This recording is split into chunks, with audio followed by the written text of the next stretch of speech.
to occupy the seats on the dais. My kind invitation to all our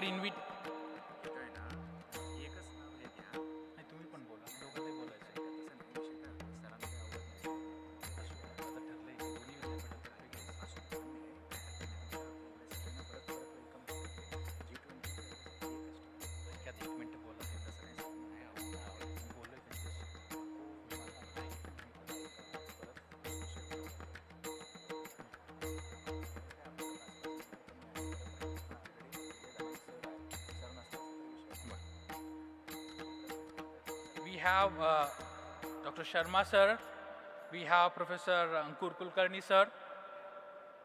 I invite Dr. Arun Patil sir, Dr. Rajesh Dikshit sir, Professor Gopal Pathak sir, Dr. M.D. Lawrence, Professor Prasad Khandekar sir, Professor V.N. Rajashekaran Pillai sir, Dr. Sunil Rai sir, Dr. Vinod Shastri sir, Dr. Nandakumar Nikam sir, Dr. Sanjay Kharat sir, and Dr. Sudhakar Jadwar sir, along with honorable dignitaries, Honorable Registrar of MIT WPU, Shri Ganesh Pokhare sir, Honorable Registrar, MIT ADT University, Dr. Chopre sir,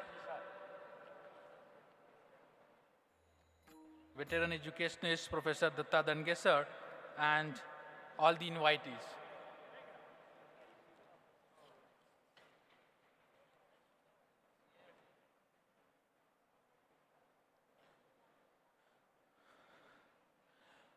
Om Sahanavatu Sahano Bhunaktu Sahaviryam Karvavahai Tejasvina Varitamastu Ma Vidvishavahai.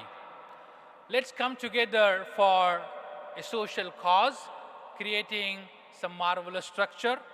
Let's learn together, like you educators and the learners today here, for creating some momentous institutions or organizations, including structures where you are being seated right now, the philosopher Saint Sri Naneshwara World Peace Dome.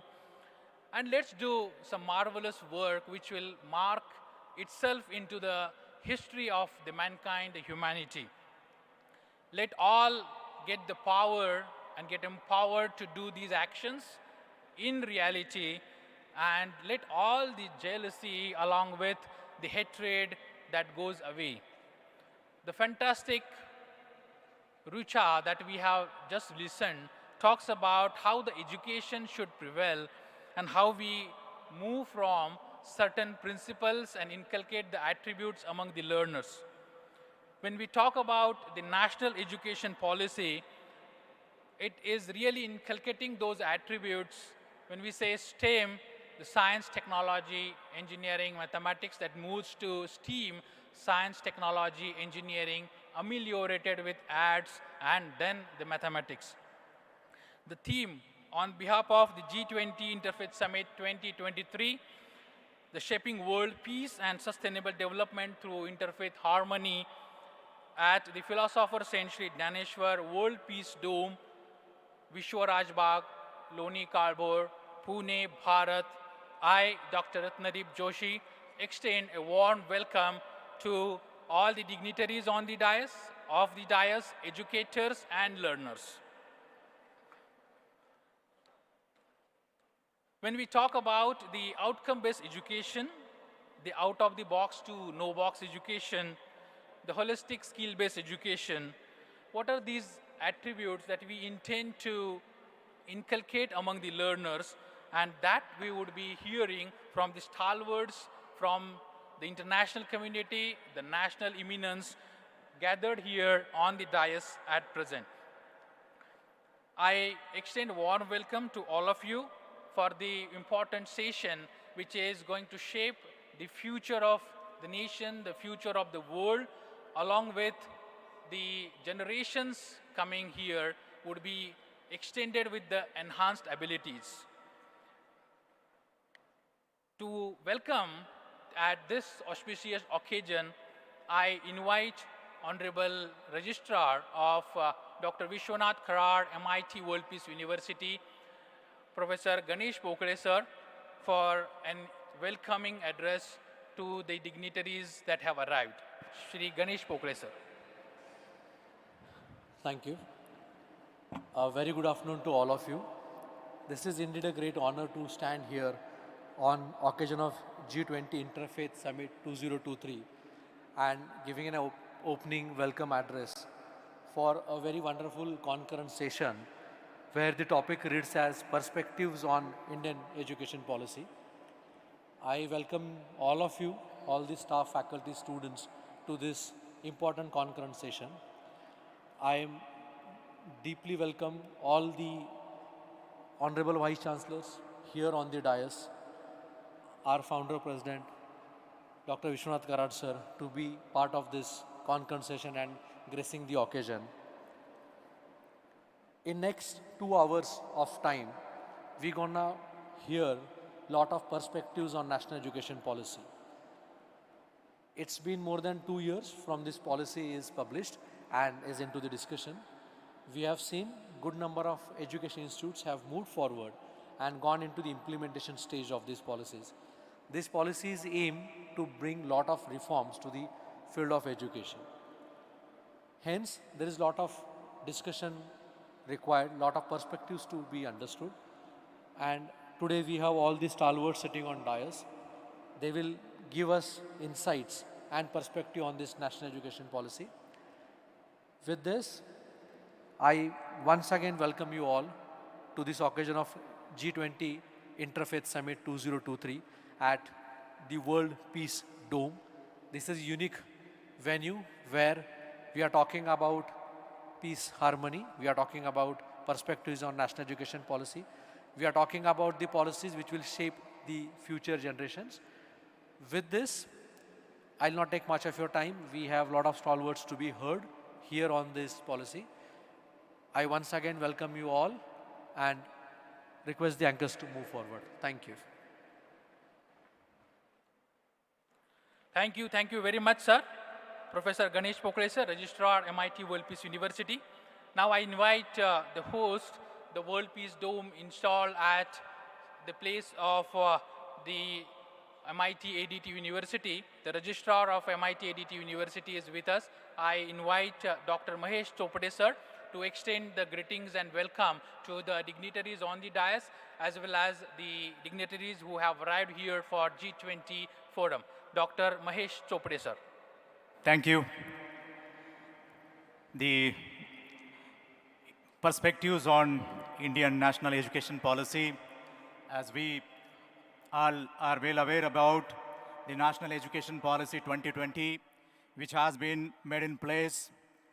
Earlier, the policy was made in 1986. So in the gap, whatever was expected, that has been inculcated, and now at the national level, as well as at the state level, they have made various committees for the effective implementation of this policy. But we are facing many challenges, and to get the solutions for all these challenges, we are here to listen the views and thoughts of all these thought leaders. We have the Vice Chancellors and educationists. So once again, on behalf of G20 Interfaith Summit 2023, here at MIT Vishwashanti, MIT ADT University, I welcome all of you. Once again, I welcome you, and I'll request Professor Joshi to take it ahead. Thank you very much, Dr. Chopade, sir, for the warm welcome to our all dignitaries here. Let's take the thread ahead. Today we have all gathered here since yesterday evening about the G20 Forum with the Interfaith Forum 20, which is talking about believing, and our Honorable Karad sir keeps upon reminding us time and again that Ekam Sat Vipra Bahuvananti. Same thing is reiterated into various conferences and reflected through their visions. Similarly, the G20 vision talks about similar concepts and aspects. I invite Ms. Parivi to describe about the vision and concepts behind the G20 Forum. So Ms. Parivi will let us know about the concepts, the forum we are all participants of. Ms. Parivi.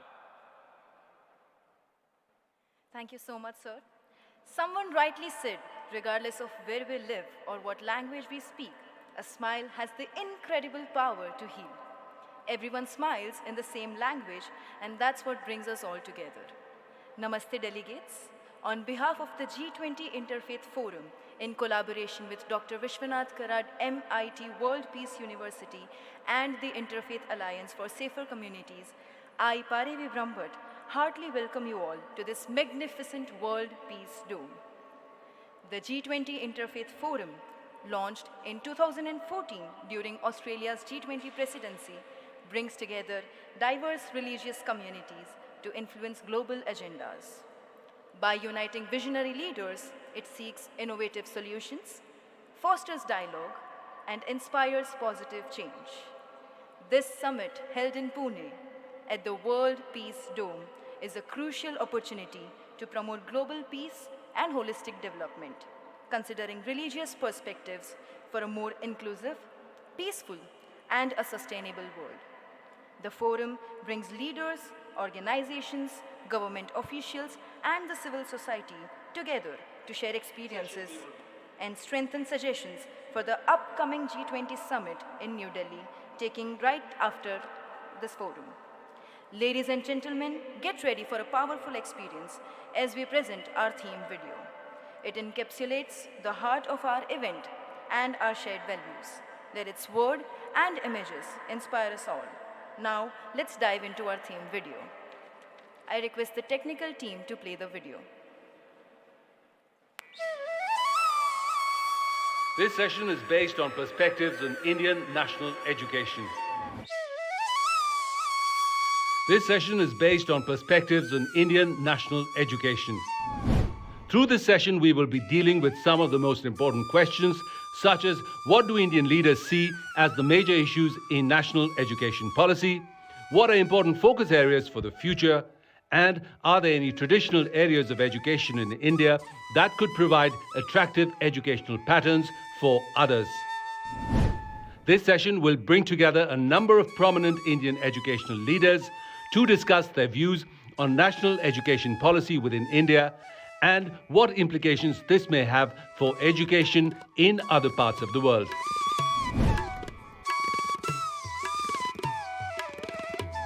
Indian national education policy, and let's dive into understanding about what this policy really talks about, what are the takeaways that all of you, you and me, everyone, how are we going to get benefited, and how this will make the Bharat, Vishwaguru Bharat in the coming century.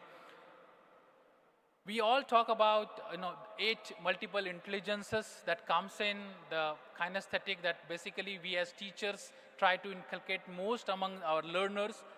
However, there are multiple scientists who have worked into. We start with the Howard Gardner, move to Montessori, move to the Pavlov, and so many. Whereas in India, we do cherish philosopher Saint Naneshwar, philosopher Saint Sri Tukaram, and so many saints and sages. Similarly, the dignitaries who have illuminated this world with their presence, the galaxy is available here on the dais today. The constellations, each one of them on the dais is like a constellation inspiring us about some depicting of the future of the learners, and they have crafted out, shaped out the future in various universities. On behalf of the G20 Interfaith Summit, we take this opportunity to honor the dignitaries, to bow to them about their work that they have extended to the humanity and particularly to the education sector. I now request Honorable Vice Chancellor of Dr. Vishwanath Karad, MIT World Peace University, Dr. Chitnis sir, to honor the guests and dignitaries today who would be illuminating us with their wisdom, words of wisdom shortly. I request Dr. Chitnis sir to felicitate Shri Shailendra Sharmaji, Principal Advisor to the Minister and the Director of Education, Government of India, New Delhi. Honorable Shri Shailendra Sharmaji, Principal Advisor to the Government of India, New Delhi, is being felicitated. The honor is at the hands of our founder, beloved Professor Dr. Vishwanath Karad sir, accompanied by Dr. Chitnis sir and the dignitaries. Thank you, sir. Now I invite Dr. Ankur Kulkarni sir, Vice Chancellor, Sage University, Indore, and request the Vice Chancellor, Dr. Chitnis sir, to do the honors. Professor Dr. Ankur Kulkarni sir, Vice Chancellor, Sage University. Blessings from Dr. Vishwanath Karad sir, Honorable Founder, with a small memento of this magnificent dome which has created the history in the humanity. Dr. Arun Patil sir.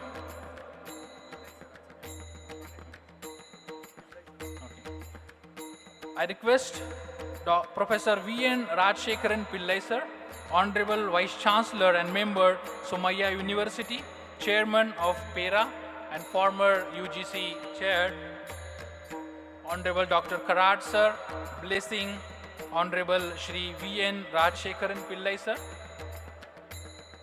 Vice Chancellor, Somaiya University. Thank you sir for the honors. We have Dr. Rajesh Dixit sir, Vice Chancellor of Renaissance University, Indore. I request Honorable Karad sir, Dr. Chitnis sir to do the honors. Dr. Rajesh Dixit sir, Honorable Vice Chancellor, Renaissance University, Indore.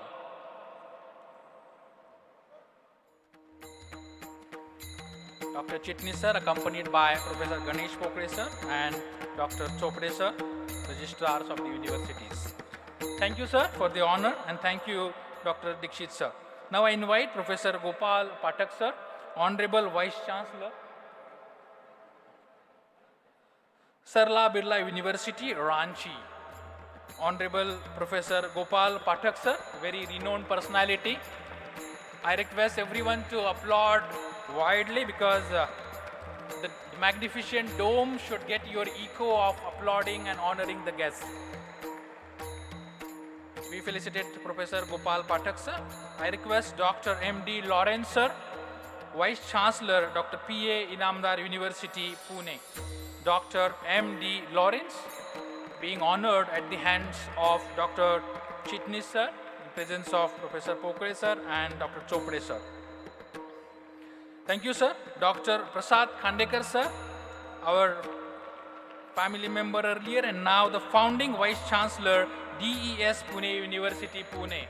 I request Dr. Chitnis sir to honor Dr. Prasad Khandekar sir. He is presently serving as the founding Vice Chancellor, DES Pune University. We have with us Dr. Sunil Rai sir, another family member here, Chancellor at UPES University, Dehradun, Uttarakhand. I request Honorable Vice Chancellor to do the honors to Dr. Sunil Rai sir, Chancellor at UPES, Dehradun. Thank you sir for being here and blessing us. Now I invite Dr. Vinod Shastri sir, very innovative personality, Dean Innovation and Entrepreneurship at Bennett and Coleman University, New Delhi. Honorable Chitnis sir doing the honors along with the dignitaries, Dr. Vinod Shastri sir from Bennett and Coleman University, New Delhi. I now invite Dr. Nandakumar Nikam sir, President of Principals Forum, and request Dr. Chitnis sir along with the dignitaries to do the honors. Dr. Nikam sir, Principal, and has crafted some of the articulations for MIT World Peace University earlier. Thank you Dr. Nikam sir for being here, and we expect the same guidance from you in future also. Honorable Dr. Nikam sir being blessed by Dr. Karad sir. Now I invite Dr. Sanjay Kharat sir, Treasurer of Principal Forum, and we take this opportunity to honor Dr. Kharat sir. Honorable Vice Chancellor Dr. Chitnis sir honoring Dr. Sanjay Kharat sir, Treasurer, Principal Forum, and along with that Principal at Modern College. We have with us today another famous personality, Dr. Sudhakar Jadavar sir, General Secretary of the Principal Forum, as well as an educationist, as well. In addition to that, he has initiated many niche area of institutions from our Bharatiya Chhatra Sansad, inspired with Dr. Professor Rahul Karat sir's initiative. He has started with the young students Chhatra Sansad. Major applaud from all of us at the honors of Dr. Sudhakar Jadhavar sir, General Secretary at the Principal Forum. Thank you, Dr. Chitnis sir, Professor Pokre sir, and Dr. Chopre sir for doing the honors. Now, we have come here for understanding what this national education policy is offering to all of us. Because the learners cohort and the camaraderie should get benefited from what comes in. It is in short prescribed into 4 important attributes. The number 1, it talks about the rationalization of the institutional architecture. Number 2, in enhancing the GER, gross enrollment ratio, to 50% by 2035. Number 3, on holistic multidisciplinary education. And number 4, on regulation, the 4 pillars of national education policy. When this policy was being crafted at the central level, I was fortunate to be a part of the higher education policy framing as a subcommittee member under the Dr. Kasturi Rangan's guidance. The page number 33 to 49 particularly sticks to higher education, and many takeaways have been given. However, we have a lot many discussions on that. Let's understand what this policy offers to us as an educator, as a learner, and how it's going to make the attributes inculcated among us. For that, I invite veteran educationist and the one who has helped into designing the NEP-based curriculum and implementation pavement for MIT Wilkes University, as well as keeps on guiding at various institutions, our Honorable Vice Chancellor, Professor Dr. R.M. Chitnis sir, to guide and enlighten all of us on the key takeaways and aspects of National Education Policy 2020. I invite Honorable Dr. Chitnis sir to provide us the insights on the National Education Policy 2020. Over to you, sir.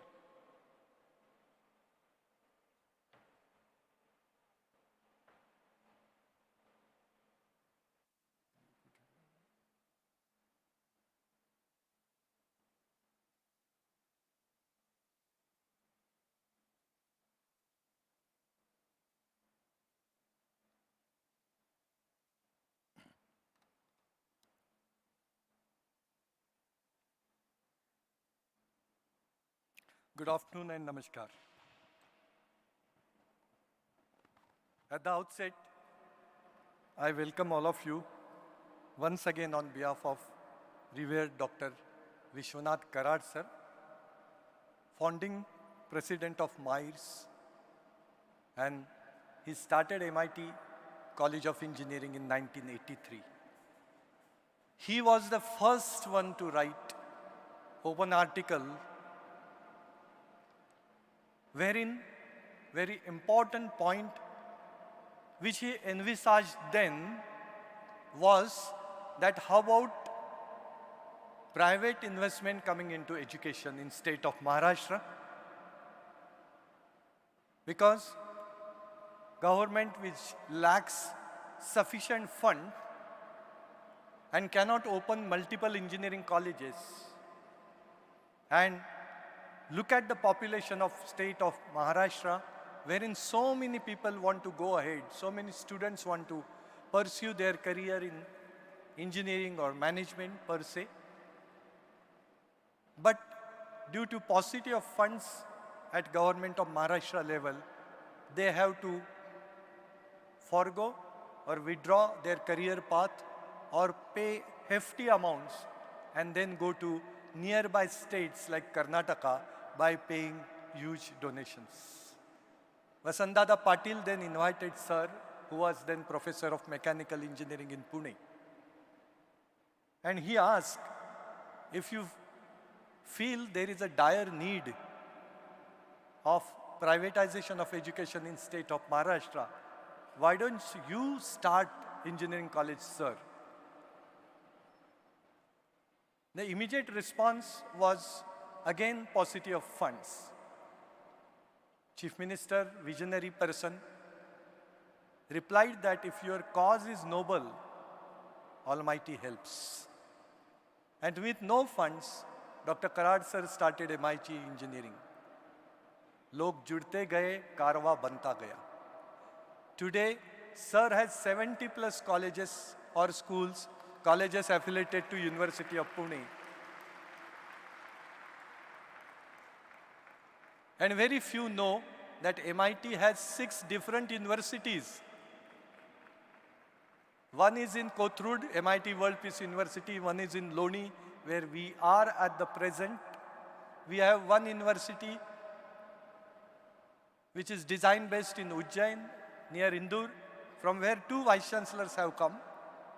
That city of Indur, 2 vice chancellors have come. One in Meghalaya, in Shillong. One in Solapur, MIT Vishwaprayag University. And one is coming up in Offing, in state of Goa. So someone who is sitting at the center stage today, don't look at the attire, but he is a profound professor of mechanical engineering, thermodynamics, who has a patent in his name in automobile engineering. He is the chancellor of 6 top universities in state of Maharashtra. Let's have a round of applause for him and this entire session. A bigger round of applause, my dear friends. And we have gathered here for G20. And why? Education policy, which is confined to this particular country, is being discussed here. That could be one of the question or concern in your mind. Typically, when you say G20,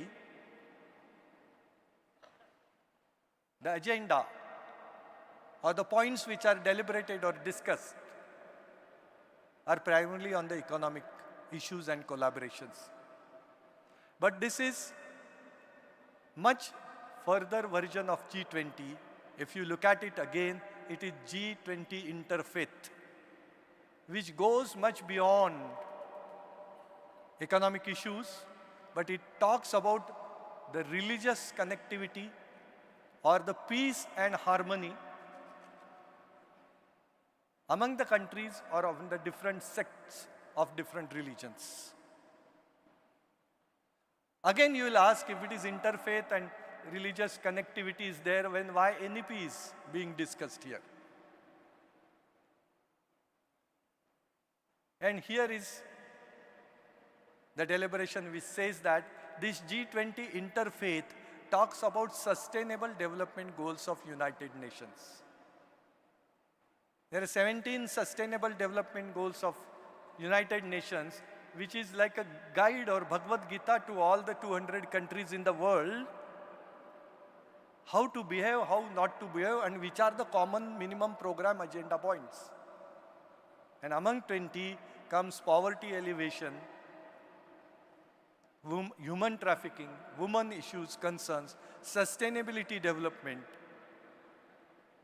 and more than that, it is education.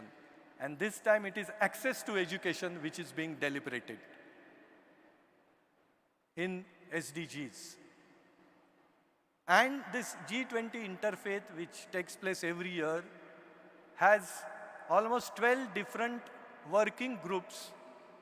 And one of the top working group is education.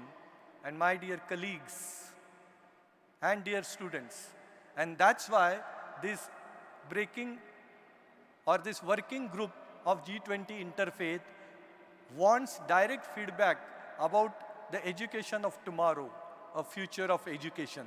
And future of education in India is National Education Policy 2020.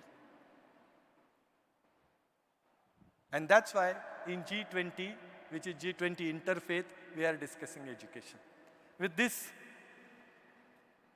brief background, let me tell you that we have very powerful panel sitting on the dais. On that side, you have vice chancellors and principal sitting. This side, you have principals and vice chancellors sitting. And in between, Dr. Karad sir is there. We have Dr. Pillai, former chairman of UGC. We have Dr.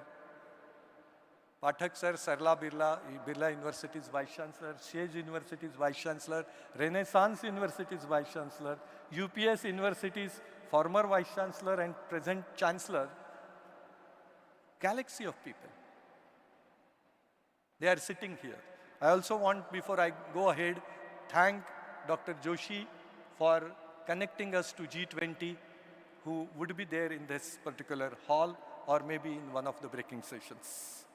Dear students, you are aware that 1948-49 first committee came, then came 1952-53 another committee, and then UGC introduced Kothari Commission 1966.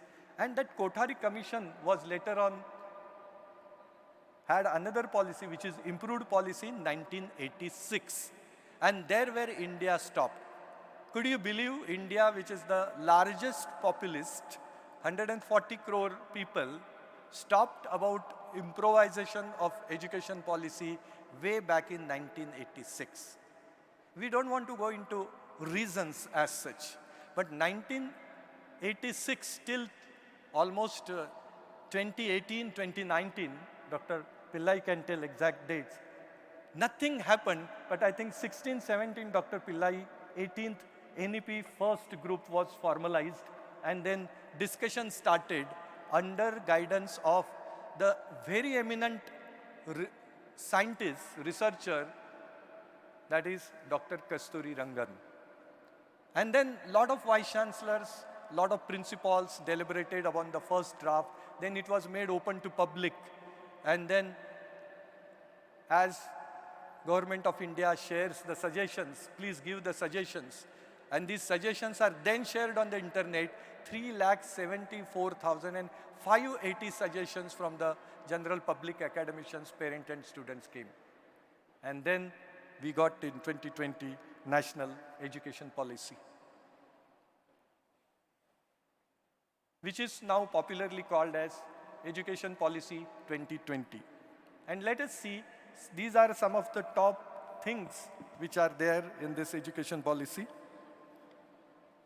I don't know if you can see them, but it's coming blank, so please read. The agenda is of National Education Policy as institutional restructuring, holistic and multidisciplinary education, learning environment, teacher education, vocational education, then comes technology use and integration, and then comes digital education. These were the main pillars on which NEP started looking at it. I have downloaded the policy and some of the main clauses of policy. In another 2 to 3 minutes, I will share with you and the panel, and then panel will come forward. Each one will speak for 3 to 5 minutes, and later on, they can pick up any particular topic of NEP and deliberate on that, and after that, there will be question and answer session. So the first one is about, the focus of university. The focus of university was always teaching and then research. Now focus of university is community engagement. The knowledge which you are getting from university, are you using it, my dear students, for the community engagement, or only for your career and your employment and your family? Isn't the world is your family? Isn't the bringing peace in this world is your one of the objective? Vishwashanti Dhruvam Dhruva is the logo of MIT World Peace University. And similar activity is done by SDGs. And that is what we are teaching in MIT World Peace University, where we say that all the SDGs are important, they should be integrated, and peace is one of the integral part of SDGs. If you open MIT WP website, you will see all the SDGs and how they are connected to our syllabus. Going ahead, supporting or mentoring other higher education institute. This is the new one. And then comes open and distance learning. which goes that if you have 3.25 and above, that is A plus grade in NAC, you can do online courses delivery. But if you are not there, then 40% of your syllabus can be taught online. Going further, look at this interesting development which is happening, that is going from STEM to STEAM. Every time science, technology, engineering. But how about liberal arts? How about the Chausashta Vidya, which are there in the Indian knowledge system? And thereby, slowly NEP started pushing Indian knowledge system. There are 5 or 6 top-level committees. But I want to share with you that Dr. Karad sir started Indian knowledge systems integration with the syllabus way back in 1996, when he had a first interfaith conference where union of science and spirituality unknown will bring peace to mankind was the basic objective. And from there, this kind of a integration of Indian knowledge with syllabus started in MIT. Of course, 2017 we became independent university, so we have freedom to integrate peace studies, and each student who takes admission in MIT World Peace University has to complete 8 credit programs. He may be doing pharmacy, he may be doing engineering, chemical, he may be doing something like commerce, arts, science, computer science, but 8 credit program is very, very essential, mandatory, includes yoga, pranayama too, and meditation too. If not, then he may not get the degree. Now, research application should be such that you get access to industry. We were doing research for PhD, but how much grants from the industry we are coming and what products or services we are offering to industry. And then comes value-based education, and value-based universal education is the co-creation or a creation of Dr. Karad sir. He says that you go to India or US, you go to Japan or Australia, the universal values are similar. During his speech, sir will be throwing light on this. And my time is limited, so I will tell you that multiple entry exit op, you know, but for the benefit of students, it could be a 4-year degree and you want to get out after 1 year, do some job, come back in second, or leave after 3rd year and come back fourth. All such options are there, and similar options are for master program. If you do 4-year degree, your masters could be done in 4 years. Right now, I want to stress upon, because we have around 600 to 700 people sitting in this hall, and almost 250 to 60 are students here. We have not taken any kind of a feedback from the students. Probably this is the first seminar, summit or discussion or deliberation where we are talking about this kind of a feedback from students. So at least 2 or 3 students can ask questions during Q&A. Going further, we have clause 12.2, which talks about exam revamp. We are not discussing this today. Then we are going to 15.9 clause of NEP, which talks about PhD scholars. We are bypassing this. Then go to clause number 16.5, which is important. 16.5 is skill-based courses. Why every student who may not be that intelligent in typical degree should do a formal degree? Can we have vocational degrees where he get a particular area of specialization and he can make particular career in that? It could be music, singing, it could be films. Take one area, any vocation, and do that as a profession in the entire life. Then we have virtual labs making and skill-based courses. I've just finished. And then coming to last slide is digital education. Why we want university where teachers come to class and teaches to 60 students? Why not 60,000? Can we have digital walls in the university? Can we have a vertical university instead of a sprawling campus of 100+ acres? Why campus is required? I mean, both logics are correct. You should have a campus where human development takes place. And if there is a paucity of funds, campus can be smaller and it could be a digital kind of a support service we give to students. And students at his own pace, his or her own pace, can redo the lectures using digital media. So all these things are discussed in National Education Policy. Once again, on behalf of Dr. Karad sir, Rahul Karad sir, and trustees of MIRS, MIT group of institutions, I welcome you all. And I say that this is a very, very powerful panel who has come here, and more than 500-600 audience is sitting here. Let's have a deliberation after the initial remarks of all these stalwarts coming to my podium, and then we can have a question and answer sessions also. Thank you very much for listening very carefully, and let's declare that this particular session of G20 Interfaith Education is open, and this will be giving a feed for next year G20 Interfaith to the education working group. If you want to be part, some people told me that they want to be part of this education working group and they want to participate in next year, especially Dr. Lawrence, Vice Chancellor, expressed this particular. So that is possible. Next year it is going to be in Brazil, and some of us will be traveling. Why don't you join? Thank you very much. With this, I hand over to Dr. Ratnadeep Joshi sir, and he can invite now different stalwarts to this podium. They can speak around 3, 4, 5 minutes. Sure. As an opening remark, they can go back, and then you can ask some questions. Dr. Datta Dange and Dr. Pathak, they can raise some questions, and it could be like a talk show.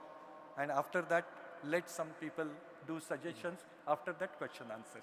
Sure. We have roughly 2 hours to go from here. Thank you very much. This is important for your family, your would-be family, and for country. So please pay attention and give 2 long hours of your life for these important deliberations. Thank you very much, Professor Chitnis sir. Let's applaud him for his contributions into the education sector. And we all here should be proud enough that we have got such a fantastic educational representation at the international and national level in the form of Dr. Chitnis sir, the Vice Chancellor of Dr. Vishwanath Karad, MIT World Peace University. With the kind permission of Chairman of the session, Professor Dr. Karad sir, and instructed by the moderator of the session, Professor Chitnis sir, the session is now open for the invitees to share their views and words of wisdom on their understandings and takeaways from the national education policy. So when we talk about various approaches being inculcated, they can be constructive, collaborative, reflective, integrative, inquiry-based. So the dignitaries on the dais, we request you to guide us on the implementation policies of National Education Policy 2020, the way that we can take them away with different attributes that we inculcate with the learners, and the mechanism to implement it, which is very vital. So all of them are the stalwarts who have been administrators and educators. So we expect the mechanism to be from them, and I invite the speakers for that.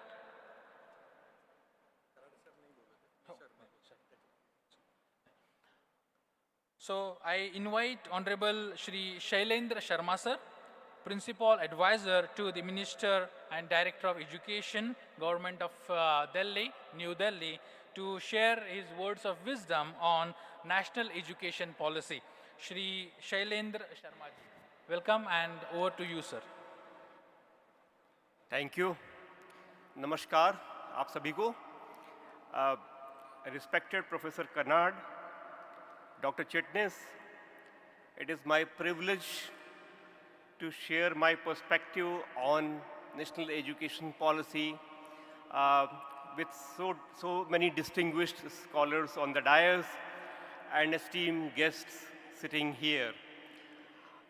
Before I say something, I would like to tell that I consider myself to be privileged and proud to be working with the government, which is the only state government in India that spends nearly quarter of its budget on education. I am talking about Delhi government, which consistently over the last 8 years has been spending about 25% of its budget on education. And it is very important to share this point because if we want to really understand national education policy, the demonstration of it is available in Delhi.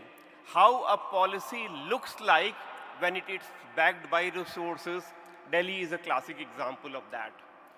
In the last so many years, we in Delhi have spent considerable amount of resources and energy on augmenting school infrastructure, building capacities of school principals and teachers, linking communities with schools, and series of curriculum reforms.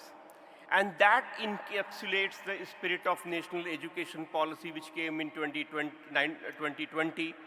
And it's one of the most holistic and comprehensive policy which covers a range of subjects.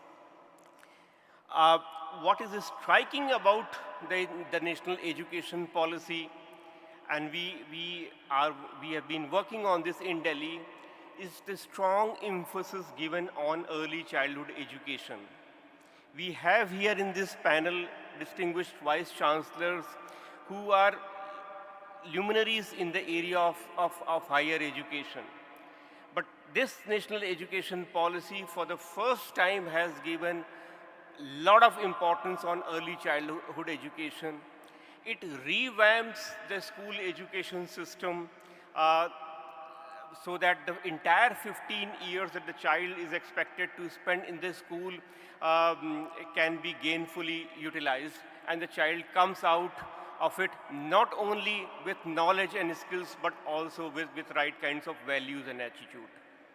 And this last part is very important because in all the previous policies and more so in practice of the school education, we have seen strong emphasis on building knowledge, rightly so, on introducing skills, again very important, but very little is done on building the right values.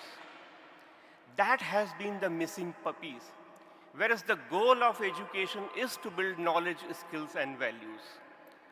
But this goal remained limited by so much emphasis on knowledge and skills only. We in Delhi, a couple of years back, introduced series of curricular reforms which we called mindset curriculum. First of that was on social emotional skills of children, which we named happiness curriculum. Because we want every child, and this is important, this is significant, and that is where the forums like interfaith consultation becomes very important. A child needs to be aware of his or her emotions to be able to engage with himself. And that is what happiness curriculum seeks to do. We introduced entrepreneurship mindset curriculum. Today's child, today's student, it is not enough to just acquire a degree and get out of the school system. You have to have a problem-solving approach, critical thinking, communications, all those skills needs to be there in the children. And another important aspect is how do you see as a human being, as a citizen of the country, as a global citizen. So all these came together and we created what is called mindset curriculum, which we implement in all schools of Delhi. And that is one important piece in the national education policy also, because it talks about holistic development of the child. So every child should get an opportunity to learn and thrive. And my last point would be that India does not need to be a Vishwa Guru. It is already a Vishwa Guru. What we need is to secure good quality education for every child in the country. That is what we should be aspiring for. Vishwa Guru to hum hain hi. अब और उससे ज़्यादा और क्या होना चाहिए? Thank you.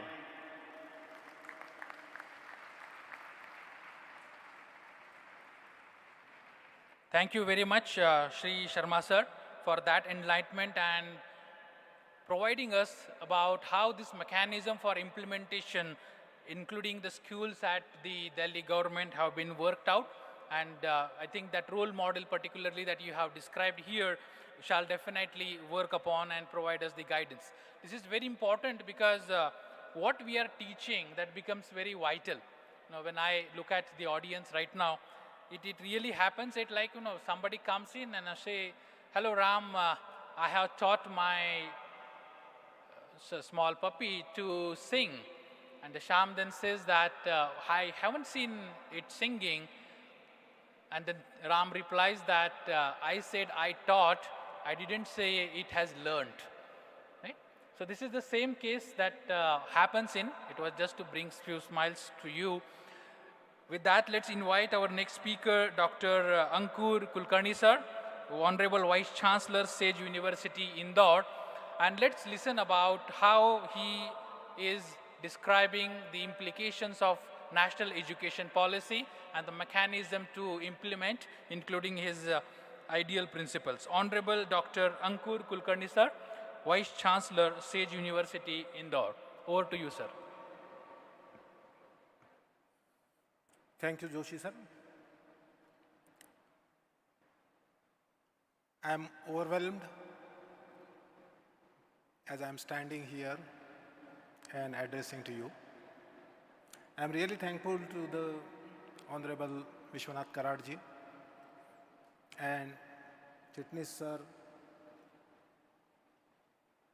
Registrar, Pro Vice Chancellors, who have invited us to put our views and ideas regarding implementation of National Education Policy 2020. I have worked as a Vice Chancellor in State University, as well as currently I am a Vice Chancellor of a private university in Indore. So I am having the insight or perspective of implementing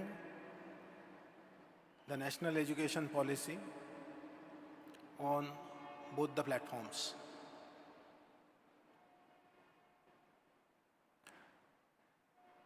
When we talk about National Education Policy 2020,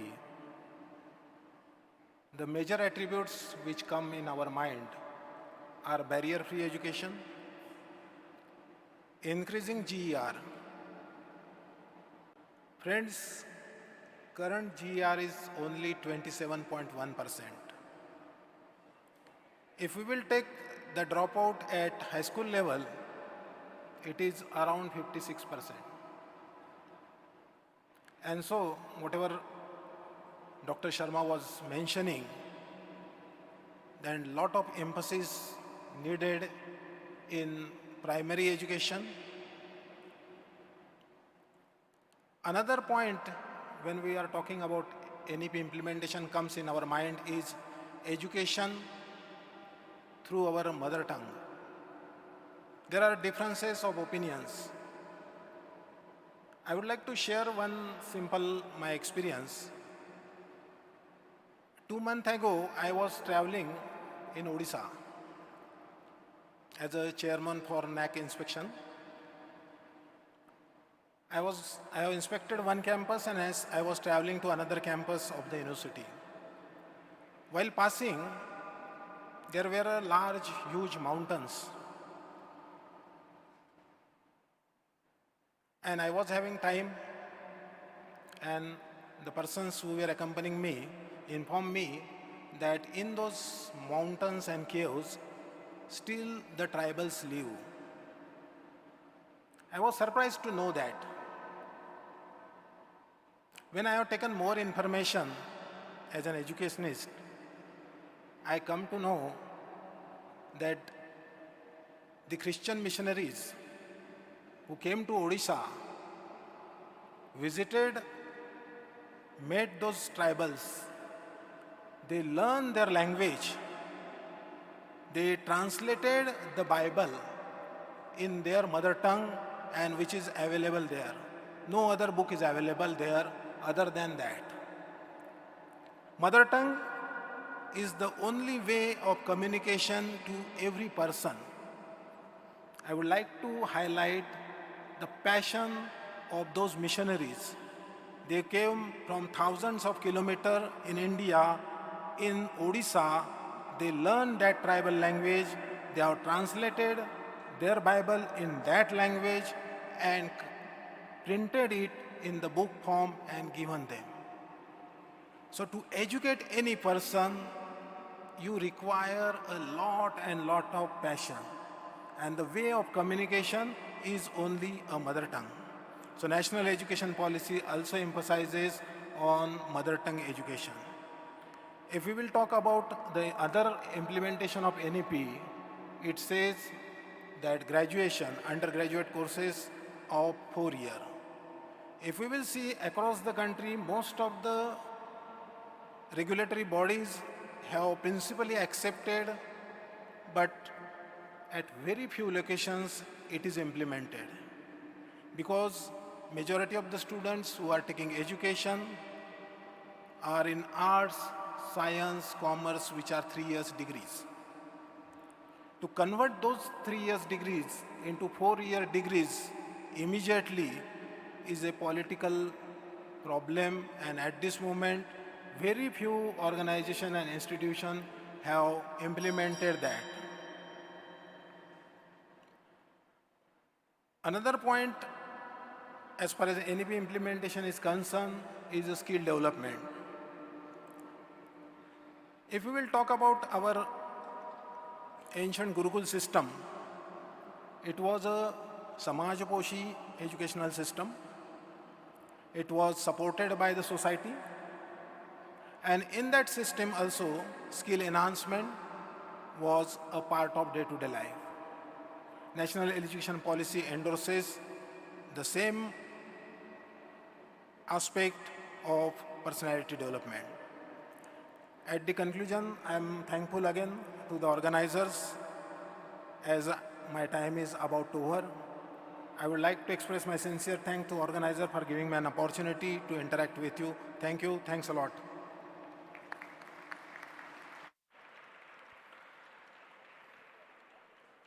Thank you, Dr. Ankur Kulkarni sir, Vice Chancellor, Sage University, for enlightening the importance of the regional languages and vernacular implications into the education system. Here, we are all the time practicing to discuss with the people, to reach to the last person, the Antyodaya that we call, so that the education reaches. This is the vital approach and takeaway from Dr. Kulkarni sir's session today. And again, it is important that along with the way Dr. Karad sir has worked upon, that the religious scripture should go to the people, that instead of people coming to certain places, we should approach them. Similar way, the education should approach people, so that, along with the enhancement into the enrollments, other activities should happen. With few examples, Dr. Kulkarni sir cited it nicely. Thank you, sir, for that advice and the information that you have shared. And I'm very sure that NEP implementing regional languages education shall foster the reach of education in India. With that, let's move ahead with our next honorable dignitary. We have Dr. Rajesh Dikshit sir, the Vice Chancellor of Renaissance University, Indore. So we are coming for understanding about the implications with the exercises being sought by the earlier speakers.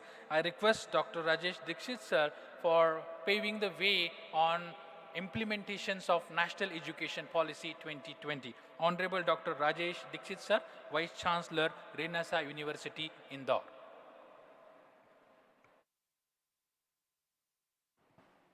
Hello. आदरणीय doctor Vishwanath Karad sir, doctor Chitnis sir, dignitaries on dais, और इस world peace डोम में बैठे हुए आप सभी श्रोतागण,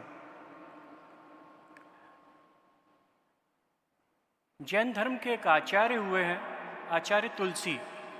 आज से 40 साल पहले उन्होंने एक बड़ा सुंदर शब्द दिया था।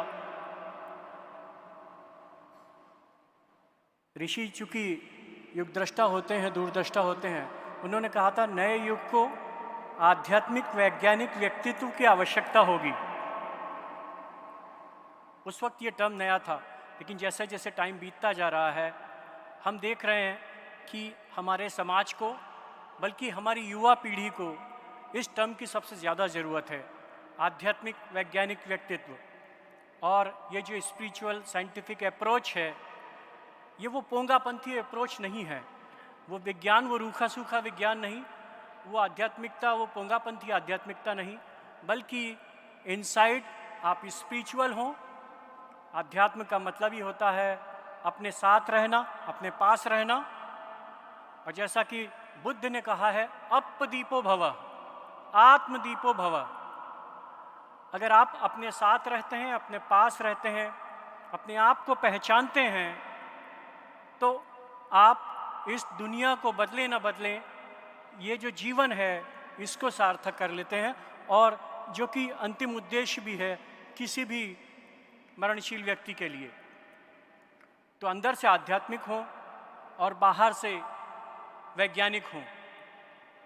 और वैज्ञानिकता का मतलब ये है कि जो रैशनैलिटी है, जो प्राकृतिक सिद्धांत हैं, जो सर्वव्यापी सर्वभौतिक सिद्धांत हैं, उनको अपनाएं। तो ये जो नई एजुकेशन पॉलिसी है, जिसे बड़े जोर शोर से लागू किया जा रहा है, ये समानांतर रूप से उसी आध्यात्मिक वैज्ञानिक व्यक्तित्व की प्रतिस्थापना के लिए एक तरह से लाई हुई प्रतीत होती है। लेकिन इससे पहले कि मैं इसके सोशल इम्पैक्ट पे बात करूं, मैं एक छोटी सी कहानी आप लोगों को सुनाना चाहता हूं। एक राजा था, उसके मन में कुछ नया करने की इच्छा थी। उसने मंत्रियों से मंत्रणा की और ये डिसाइड किया कि मैं अपने राज्य में एक तालाब खुदवाऊंगा जो नीर सागर नहीं होगा, क्षीर सागर होगा। पूरी जनता को ये कहा गया कि फला फला दिन राजा चूंकि ब्रह्म मुहूर्त में इस तालाब का उद्घाटन करेंगे, आप एक एक लोटा दूध इसके अंदर डालेंगे। जनता राजा के आदेश को मानने के लिए विवश थी। एक व्यक्ति के मन में पाप जागा। उसने सोचा, इतने सारे लोग दूध डालेंगे, मैं एक लोटा अगर पानी डाल दूंगा तो क्या फ़र्क पड़ेगा। वो चुपचाप से पानी डालकर आ गया। सुबह जब तालाब का उद्घाटन करने के लिए राजा पहुंचे, तो उन्होंने देखा कि उस तालाब में एक बूंद भी दूध नहीं है, वो पूरा नीर सागर ही है। ये स्टोरी आपको इसलिए सुना रहा हूँ कि ये जो एजुकेशन पॉलिसी है, ये बहुत अच्छे मंतव्य से लाई गई पॉलिसी है, लेकिन समाज इसको जब तक एक्सेप्ट नहीं करेगा, एम्प्लॉयर जब तक इसको एक्सेप्ट नहीं करेगा, स्कूल, कॉलेज, यूनिवर्सिटी इसको जब तक एक्सेप्ट नहीं करेंगी, तब तक ये पॉलिसी केवल कागज में रहेगी। कुछ लोग अगर ये चाहेंगे कि हम तो ट्रेडिशनल ढंग से ही पढ़ाते रहें, कुछ पेरेंट्स अगर ये चाहेंगे कि हम ट्रेडिशनल एजुकेशन दें क्योंकि अभी तुरंत से इसका फ़ायदा हमारे स्टूडेंट्स, हमारे बच्चे को मिल जाएगा, तो माफ़ कीजिए, ये पॉलिसी दिवा स्वप्न बनकर रह जाएगी। कल ही मैं 2 यंग प्रोफेसर से बात कर रहा था, डॉक्टर संकेत और प्रोफेसर राजकुमार। डॉक्टर संकेत इंजीनियरिंग के स्टूडेंट हैं, लेकिन उनका ज़्यादा मन म्यूज़िक में लगता है और वो इंडिया गॉट टैलेंट तक होकर आए हैं। डॉक्टर राजकुमार मैनेजमेंट के प्रोफेसर हैं और वो साइकोलॉजी में ज़्यादा रुचि रखते हैं। तो ये जो रुचियों वाला व्यक्तित्व है हमारा, इसको अगर रुचियाँ एडॉप्ट करने को मिल जाएं, कॉलेज में अगर कोई इंजीनियर वायलिन भी बजाता हो और उसको वायलिन सब्जेक्ट मिल जाए, म्यूज़िक सब्जेक्ट मिल जाए, अगर कोई मैनेजर बहुत अच्छा चित्रकार हो और उसको चित्रकारिता का सब्जेक्ट भी मिल जाए, तो आप समझिए ये जो पीढ़ी है, ये आगे जाकर सच्चे अर्थ में मानवीयता के करीब होगी। क्योंकि ऐसा कोई डॉक्टर नहीं हो सकता जो वायलिन बजाता हो तो फिर उसके बाद उसको मरीज केवल पैसे देने वाला एक व्यक्ति दिखेगा। ऐसा कोई मैनेजर नहीं हो सकता जो अगर म्यूज़िक में रुचि रखता हो तो वो केवल बेचने में रुचि रखेगा। तो अगर हम आने वाले समय को बदलना चाहते हैं, अपनी युवा पीढ़ी को बदलना चाहते हैं जो इन दिनों बहुत डिप्रेशन में जा रही है, ड्रग्स की तरफ जा रही है, शराब तो यूँ कहें कि अब 2nd दर्जे पे चली गई है, ड्रग्स इन दिनों हमारे समाज की बड़ी समस्या है। और वो समस्या इसलिए है कि हम अंदर और बाहर का समन्वय स्थापित करवाने में हमारी शिक्षा असफल हुई है। तो इससे पहले कि हम अपने अपने स्टूडेंट्स को, अपने बच्चों को पढ़ाएं, हमारे पालकों को, हमारे टीचर्स को भी अवेयर होना होगा, उनको बदलना होगा। और मैं इस मंच के माध्यम से सरकार से भी और समाज से भी ये दरख्वास्त करना चाहता हूँ कि हम बहुत छोटी छोटी पॉलिसी की जब इतनी ज़्यादा प्रशंसा और इसका इतना प्रचार करते हैं, तो ये जो एजुकेशन पॉलिसी है जो पूरे समाज को बल्कि पूरी दुनिया को बदलने के लिए, और अगर विश्व गुरु जैसा कोई शब्द होता है उसकी प्रतिस्थापना के लिए आगे आने वाले भविष्य में हमारी सहायता कर सकती है, तो इसका प्रचार करें, इसका प्रसार करें। और अगर एक भी व्यक्ति इस मंच से मेरी कही हुई बात को अपने मन में ग्रहण कर लेगा, तो मुझे लगेगा यहाँ पर खड़ा होना, इस समिट में आना हमारे लिए सार्थक हो जाएगा। Thank you very much.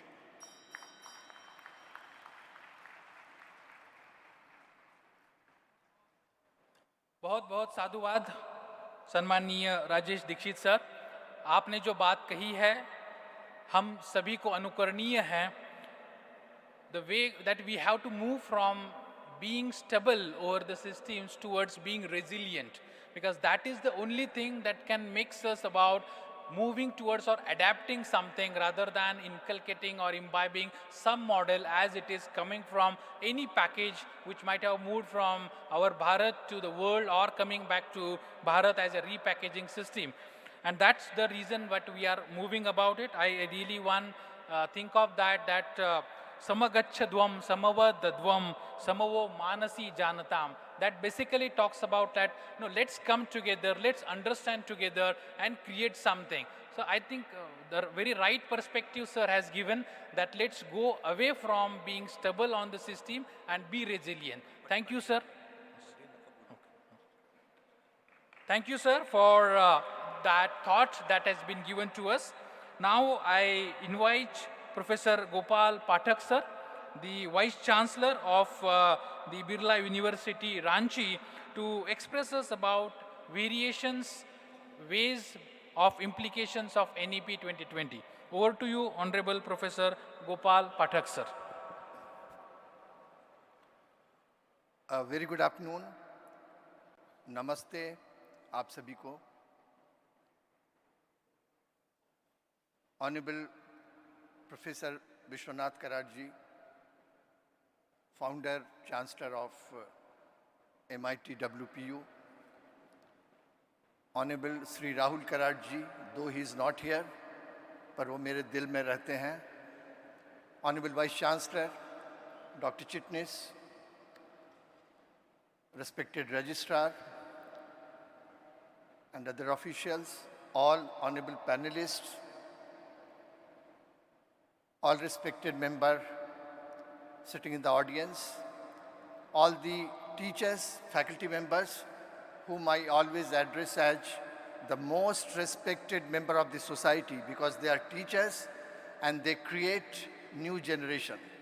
So they are the most respected persons of the society, the creator of the next generation. And dear students, other participants, staff member, for me it is a profound privilege to be here, and I am grateful to Honorable Professor Vishwanath Kararji and the entire team for inviting me over here and to discuss about national education policy. Already many things have been briefed, so I'm not going to repeat all those things, but very quickly, since independence, many commissions were formed. Everybody was concerned about the upgradation of the education. But formally, the first national education policy was launched in 1968, which was shown in the slide also by Professor Chitnis. And the second one, which got amended, and it was launched in 1986. But certain objectives were not achieved. The goals were not fulfilled. And in 2020, the NEP 2020, which we are talking about, was launched under the leadership of Honorable Prime Minister Sri Narendra Modi ji. The committee was formed, and the chairman of the committee was Dr. Kasturi Rangan, a great scientist of the world, and many learned members over there. I won't be forgetting the name of Dr. Manjul Vargao, who is a professor of mathematics in Princeton University. And he came all the way from Princeton, stayed in India for 1 year, and he was also, his contribution cannot be forgotten. What is special in this 2020, NEP 2020? In addition to normal education, systematic education, which many speakers, they have already conveyed, our Indian ethos, values, which we had earlier. What was the strength of Nalanda University? What was the strength of Takshila University? Let us analyze. Like infrastructural facilities are in many universities, but the main strength of those universities were our Indian values, the commitment, the honesty, integrity of a teacher. Who makes the university? A teacher makes the university. Princeton University today, when we talk about, we remember Einstein. Nobody remembers who was the registrar of that university in 1922 or who was the vice chancellor. But Einstein, nobody can forget. They were the persons who made the university. So the selection of right kind of teachers, it is mentioned in NEP 2020. While selecting a teacher, we have to have a very perfect system. By somehow we are going to join teaching profession, that attitude need to be dropped, and the selection committee should also see this man or woman is perfect, if the selection is perfect, who can make the next generation. So that is one important part of NEP 2020, selection of right kind of teachers. Also, the main vision, the vision of, I would again appreciate our Honorable Prime Minister, to restore the past glory of our education system. Once I mentioned Takshila or Nalanda or prehistoric also, if you go, Ram इसलिए थे, उनके चरित्र का निर्माण हुआ, उनके पास गुरु वशिष्ठ थे, गुरु संदीपनी थे तो कृष्ण का चरित्र हमारे पास आया, अर्जुन इसलिए हो पाए कि उनके पास गुरु द्रोणाचार्य थे. अगर वो गुरु शिक्षा को छोड़ के बाकी चीज़ों में विचरण करते नजर आते तो अर्जुन नहीं हो सकते थे. So the selection of right kind of teacher is the most important thing. Secondly, introduction of Sanskrit. So that is one suggestion, and yoga. So I am very proudly, I am announcing that last month only, Sarla Birla University has implemented National Education Policy 2020 completely. All our students, whether they are from engineering background or management background, one paper of Sanskrit is compulsory for them. वो एक उपनिषद के पास पहुंच सकते हैं, वेदों के पास पहुंच सकते हैं, जहां बहुत सारे हमारे रिसर्च की चीज़ें हैं. योगा को भी हमने मैंडेटरी किया है एक पीरियड के लिए, हफ्ते में 2 ही क्लास करेंगे, पर योगा का क्लास हर एक स्टूडेंट को करना होगा. Time is less, so I won't be taking much of the time, but the message from my side to everyone, we have discussed enough about NEP, many seminars, many conferences we have held from last 3 years. Now this is high time to implement NEP. Challenges would be there, but we are there, and I think all the management or teachers, we can resolve it. So please go ahead and implement it. That is my humble suggestion to all of you. Thank you so much. Once again, thanking to the organizers for inviting me over here. Thank you, everyone. Thank you, Honorable Gopal Pathak, sir, Honorable Vice Chancellor, sir, for emphasizing the importance of teachers in university education. Now I invite Dr. M.D. Lawrence, sir, Honorable Vice Chancellor at Dr. P.A. Inamdar University, Pune, to enlighten us with his words of wisdom on NEP 2020. Dr. M.D. Lawrence, Vice Chancellor at P.A. Inamdar University, Pune. Over to you, sir. Most Reverend Professor Karar, sir, Dr. Ravi Chitnis, very senior Vice Chancellors, Principal Nikam, invited guests from abroad, and fellow teachers and other participants. National education policy, to my mind, immediately draws to 3 main words: national, education, and policy. I need not dwell on national, but what is education? Education is supposed to bring out the best in any individual. Education is supposed to be like an ornament in prosperity and a refugee in adversity. Dr. Chitnis, in his opening remarks, said that education policy was introduced, but since then, so many people are still unemployed. Is it an ornament? Is it an instrument of prosperity? And what is a policy? Policy is a guideline for action. Today's afternoon session, the title is Perspectives of National Education Policy. The perspectives of national education policy, right from Professor Chitnis to my other panel members, they have already highlighted. I would like to only talk in one area, developing a prospective plan of action.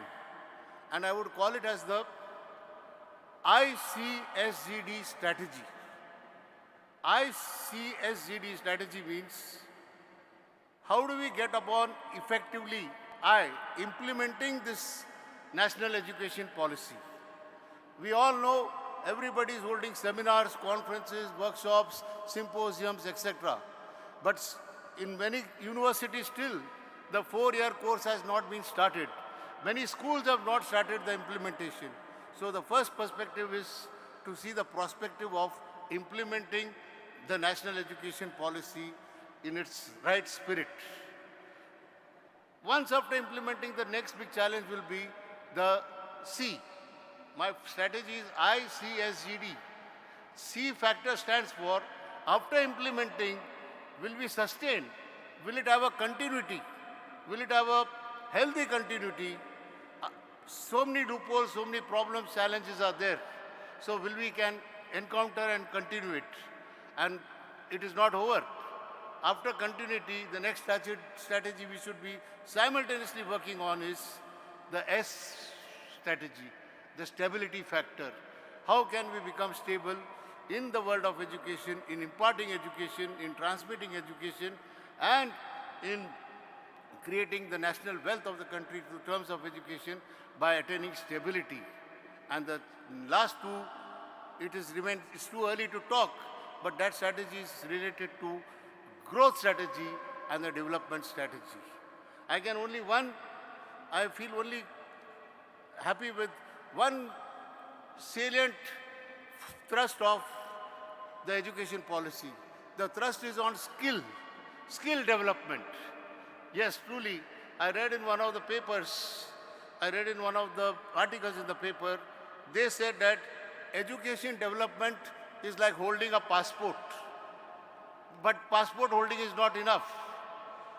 Skill development is having a visa, anytime entry, anytime exist. So the thrust of skill development is very much there. But skill development,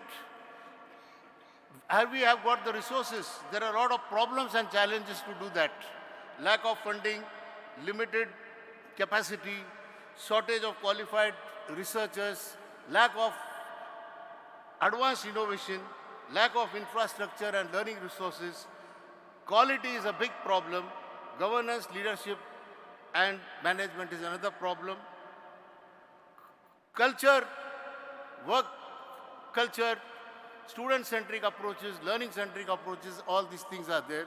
So, my dear friends, in very short, because I am more eager to hear about my other friends, but only I was wondering whether we can be mature enough to handle NEP, are we strong enough to handle NEP, and can we cross and implement each strategy, the implementing strategy successfully, the continuity strategy, the growth strategy, and the development strategy. Conferences like this, summits like this are the right place to think about it, and I'm sure that the summit which has brought all of us together, let me not end on a skeptical or on a pessimistic note. Let us end on a positive note. Let's hope for the future. I would like to end with a small couplet. पहाड़ों से काटकर अगर रास्ते बन सकते हैं, पत्थरों को काटकर अगर घर बन सकते हैं, अगर कोयले की खान से हीरा बन सकता है, नेशनल एजुकेशन पॉलिसी से सब कुछ बन सकता है. Thank you very much. Let's give a loud applause for Dr. Lawrence, sir. Skill-based education is the takeaway from his address today, and thank you for giving the insightful things about inculcating systems. Now I move forward to invite Honorable Dr. Prasad Khandekar, sir, the founding Vice Chancellor at DES Pune University, Pune, to share his words of wisdom on NEP 2020. Dr. Khandekar, sir, over to you, sir. Thank you, Professor Joshi. Revered Professor Vishwanath Karad, sir, dignitaries on the dais, my friends. We are 3 days away from G20 final summit in Delhi. This is the 10th edition and India is hosting G20. Next it will go to Brazil. After that it will go to South Africa. If we deep dive into the need why G20 was formed, we'll realize that United Nations, because of its complexities of administration and governance, could not handle very critical problems or challenge in front of Mother Earth today. So these 20 countries came together and decided to work upon solutions which are very critical for education, health, and environment. So we are talking about multi-orbit, multi-plane environment, and various stakeholders in multi-orbit, multi-plane environment are trying to solve some important problems for Mother Earth. And within G20, we have Interfaith 20, another orbit. And if I look at this kaleidoscope, we see different designs through these 3 planes, and everyone feels there are different solutions possible. I strongly believe India, because of its complexity in nature, because of its 140 crore population, because of around 20 crore students studying at any point of time in different levels of education, if India can come out with a very comprehensive policy like National Education Policy, instead of discussing its implementation, which is a given now, many of states have started implementing National Education Policy, and there is no going back on implementation of National Education Policy. We should provide guidance to rest of the 19 countries under G20 umbrella, because if we can find out a comprehensive solution, we can also provide solutions of handling education, which is a very difficult subject, for other 19 countries. We have seen a lot of disparity among these 20 countries also, but I think India already being Vishwaguru, which was spoken by one of the speakers, and we have to lead by example. Now, in the Interfaith 20, I could hear what Catherine spoke in the morning, that the purpose of Interfaith is to provide long-term solutions based on the faith and holistic development. And therefore, it has to be a part of education. This is what I could gather from her speech in the morning. If I want to take 2 points from National Education Policy to 19 countries under G20,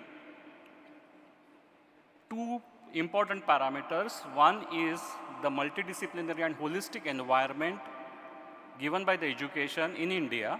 And India is the only country which can talk about multidisciplinary and holistic development, because we have been practicing for thousands of years in India. So we can definitely lead other countries how to implement that. And secondly is the internationalization part of it.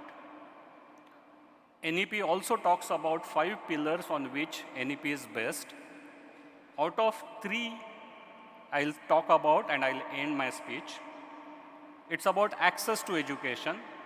We still find that there are a lot of school dropouts in remote villages of India just because of the access to technology and education and access to quality teachers. Second is the affordability.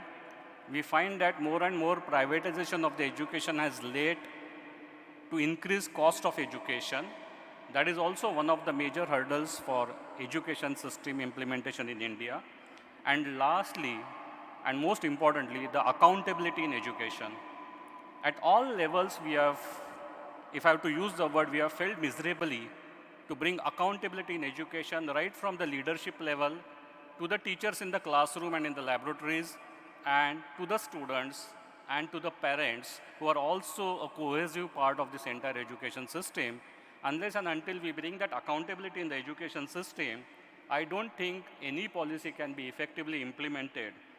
But coming back to my wish as a small part of this entire education system, I wish India should lead this Education 20 Summit in Brazil by telling what we have done and how we can help other countries to build a comprehensive education policy. Thank you so much for having me here.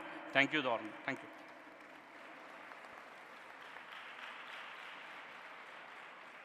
Thanks a lot, Dr. Khandekar sir, the founding Vice Chancellor at DES University, for suggesting about the roadmaps for implementation and the assurance that we are already at the stage. We now, let's move towards inviting about the words of wisdom from Professor V.N. Rajashekaran Pillai, Honorable Vice Chancellor of Somaiya University, Chairman of PERA, and as well as the former Vice Chair of UGC. Professor V.N. Rajashekaran Pillai, sir. Over to you, sir. Most Honorable Professor Dr. Vishwanath Karad, an apostle of world peace who has revolutionized higher education and technical education a few decades ago in this country. My fellow panelists, Vice Chancellor of the University, ladies and gentlemen. First of all, let me thank the organizers for giving me an opportunity to speak for 2-3 minutes on national education policy. National education policy is shortly called NEP 2020. The earlier policy was National Policy on Education, that is NPE 1986. When I entered into the university in 1964, there was a policy. When I entered into the university also, as a teacher, there was a policy known as Kothari Commission. The first sentence of the Kothari Commission report says like this: the destiny of India is shaped in her classrooms. Yesterday was Teachers' Day. This event, interfaith event, and this activity was initiated on the Teachers' Day. September 5, Dr. Radhakrishnan's birthday. There is a saying that no society can rise above the level of its teachers. Let me wish all the teachers, everybody is a teacher here, let me wish all the teachers the very best in their endeavors for imparting education to the society. Earlier speakers mentioned about, Vice Chancellor and earlier speakers mentioned about the various facets of national education policy: access, equity, quality, affordability, and accountability. I was traveling to large number of colleges in this country from 1997 onwards, when I was heading the Quality Institution National Assessment and Accreditation Council. And in this particular state, Maharashtra, the first internal quality assurance cell was part of the government, was created also at that time. I have traveled far and wide. So when it comes to national education policy, lots of things have been mentioned, no doubt about it. In our country and in a diverse country like in India, national education policy is very important. A national policy is very important. But we are very diverse in nature. State education policies are equally important, and there should not be any clash between the national education policy and the state education policy. That is one thing. Because we know problems, we also know solutions, we know that if we apply these solutions, the system will improve. But when it comes to implementation of the solutions, probably we will have a lot of roadblocks. If somebody acts with courage of conviction, probably he or she may be stopped also. So the independent initiatives of institutions, the independent initiatives of the academic institutions, the state boards, all these things have to be honored when it comes to implementation of a national education policy.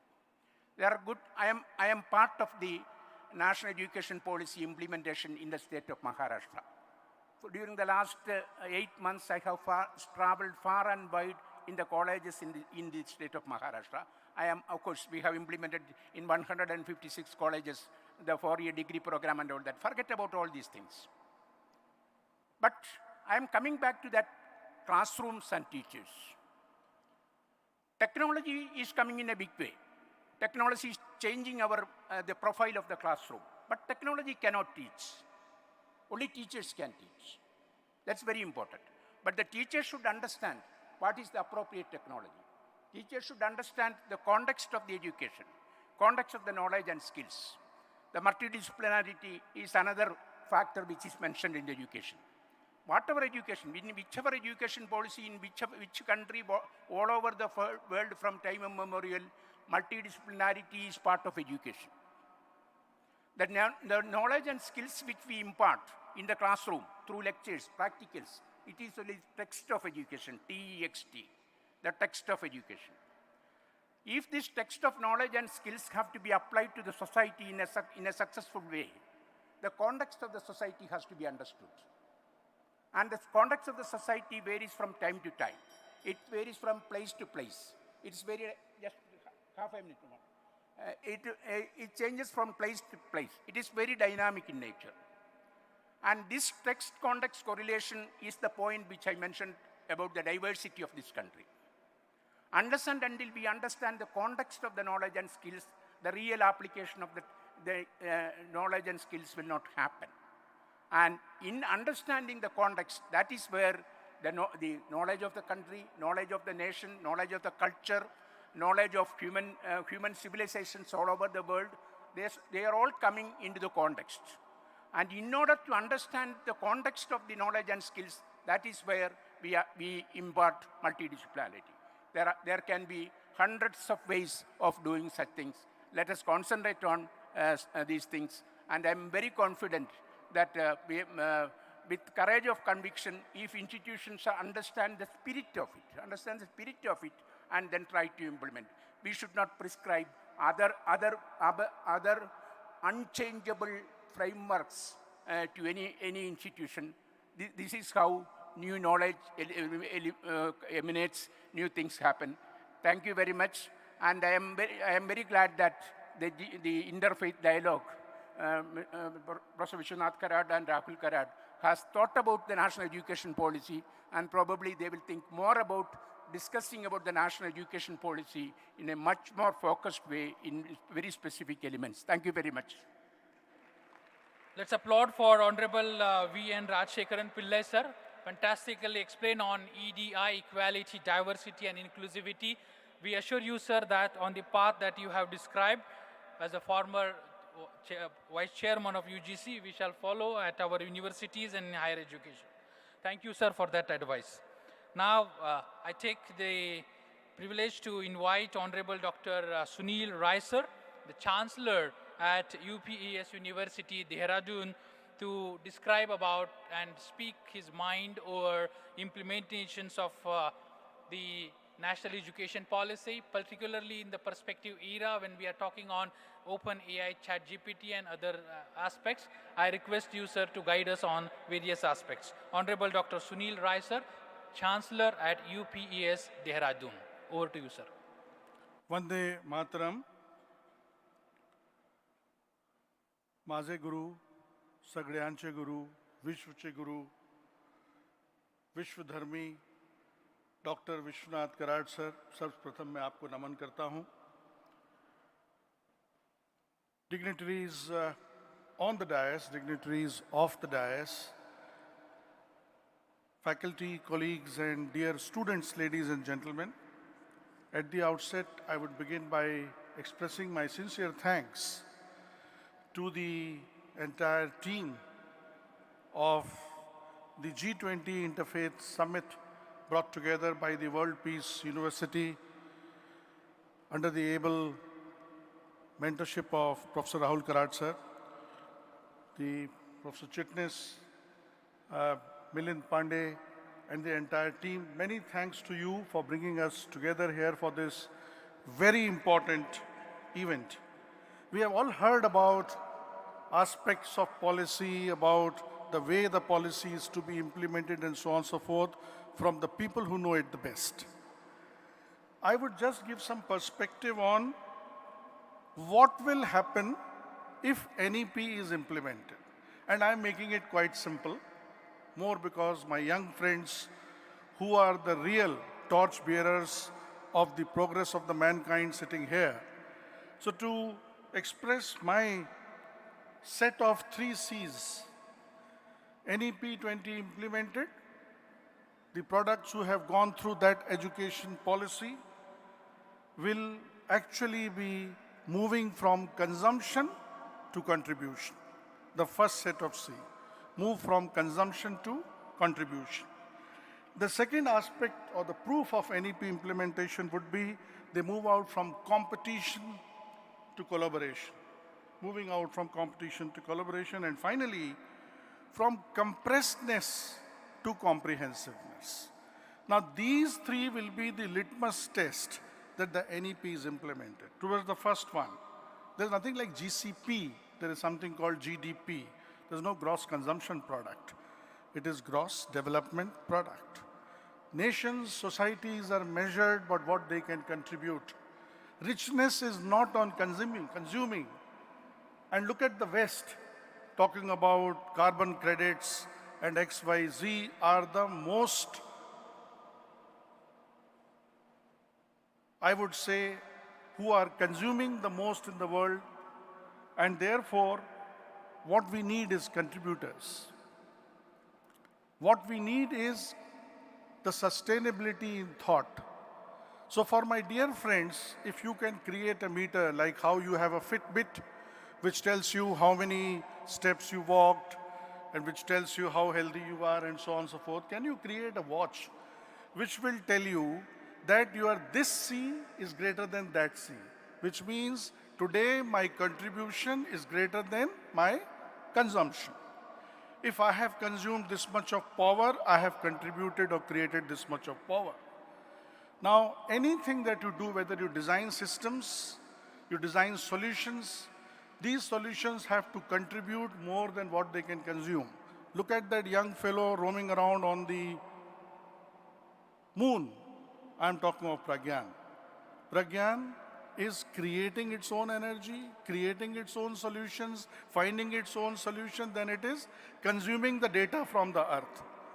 So NEP implementation proof to me is when our consumption is less than our contribution. That's when NEP is successful.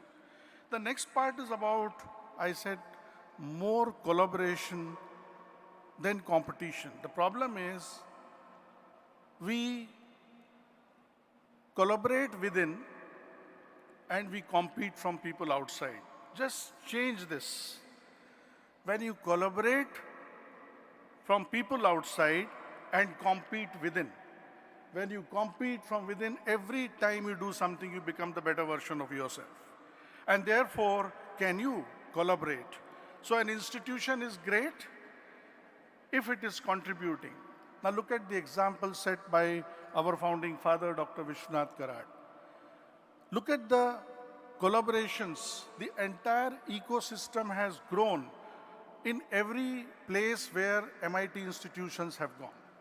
They have not just made great institutions, but they have also collaborated and built other great institutions. And the third part is about the comprehensiveness. From Sukshma to Sampurna is what is important.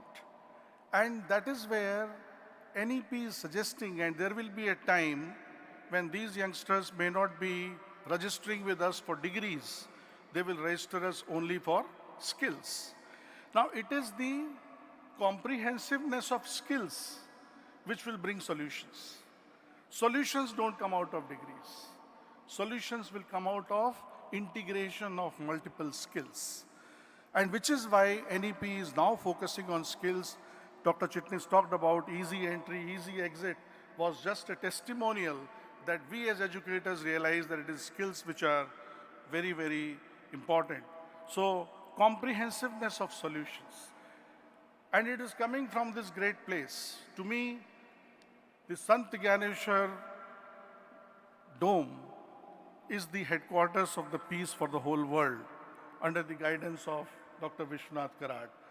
From this headquarters of the peace of the world, next, people say next world war may, God forbid, be fought for water. Next world war will be fought, if it does, God forbid, only because there is lack of peace. What human beings need is peace. What human beings need is comprehensiveness. What I do must affect everybody else. Vasudev Kutumbakam. And that's what is the proof of NEP implementation. Jai Hind.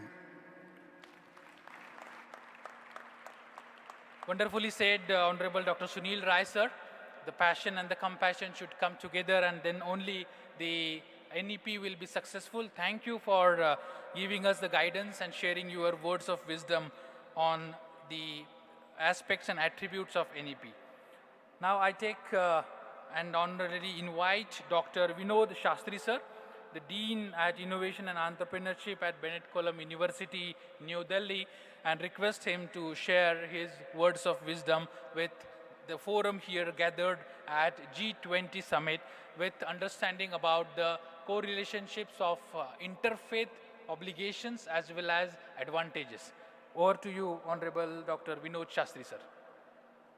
Revered Dr. Karad, sir, Rahul Karad, sir, Honorable Vice Chancellor Dr. Chitnis, and dignitaries on and off the dais, and most importantly, the center of the entire academic exercise, the students. Let me start with a story of irony. So I represent a university which focuses on entrepreneurship as much as MIT focuses on peace, sir.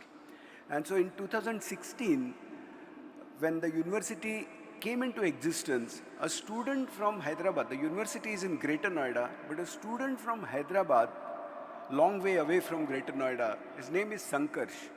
He chose my university simply because of the focus on entrepreneurship.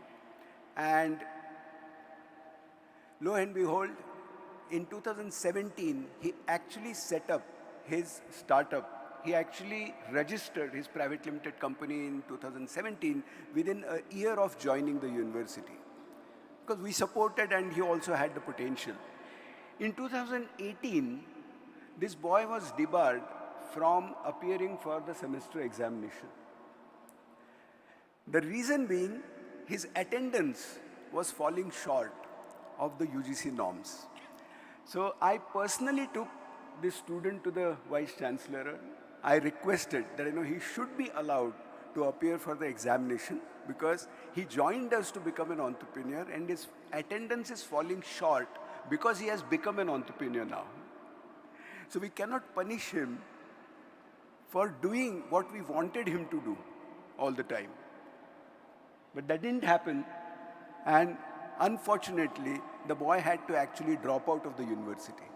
He dropped out. This was in 2018, and today his company by the name Savart, we can check it out on Google, is today worth 400 crore rupees. But he does not have a degree from my university.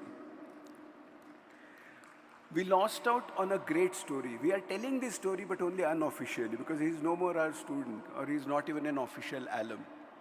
The same thing repeated. In 2017, we had another boy, again coincidentally from Hyderabad. His name is Samyak Jain. I'm deliberately telling these stories because they can be checked on Google.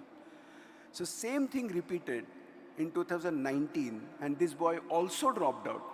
And today you won't believe, this boy is settled down in Dubai, and his company is worth 800 crores. And from what I hear, his company name is InstaDAP, by the way, and he was included in the Forbes 30 under 30 last year. This story also we lost simply because we could not compromise on the attendance norms. Now this reminds me of an article on NEP 2020, which was published in 2020 itself. So I'll just read out a couple of lines from that article. This appeared in the Tribune in August 2020. It talks about NEP execution, and author says, no doubt, the NEP is ambitious and futuristic for radical transformation of job seekers into job creators. But much of its success depends on its execution.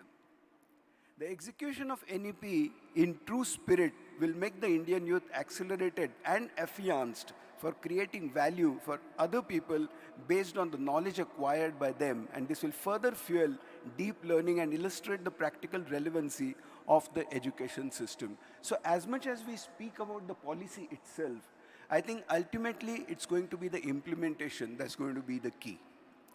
This also takes me back maybe a week or so when I wrote a blog post by the title Entrepreneurship in the Air. And I started by quoting my own email to my Vice Chancellor written in the year 2021. And there I had said that today I can put my hand on the heart and say that entrepreneurship is in the air at our university. While I said this, while I made this lofty claim, I had little to show for this claim other than a couple of dozen student startups. And I myself, even though I've been an entrepreneurship educator for almost 3 decades now, or more than that, I myself don't believe that number of startups is the right indicator of an entrepreneurial culture on the campus. Because the startups may happen simply because of the students themselves and not necessarily because of the university. So just about a month back, there was a LinkedIn post by one of my students. Her name is Riya Sharma, and the LinkedIn post is also available, of course, publicly. There, she speaks very clearly and very loudly about her failure of a startup. And there she claims that I have had to gather a lot of courage to come out, but today I have gathered the courage and I can say it loudly that yes, my startup failed. But what I've learned through this process of failure is something that no university could have ever taught me. This is the beauty of learning through failures. And what we have probably done over the years is we have made failure something like a sin. And I just hope that when it comes to the execution of NEP, particularly with the multiple entry and exit options that Dr. Chitnis spoke about, if we could make failure acceptable, if we could teach our students to celebrate, or not celebrate necessarily, but at least embrace their failures and learn from them something that no university could ever teach Riya. And hopefully the same goes for all the students sitting there as well. So thank you so much for this opportunity, and I hope I have made some point here. Thank you so much.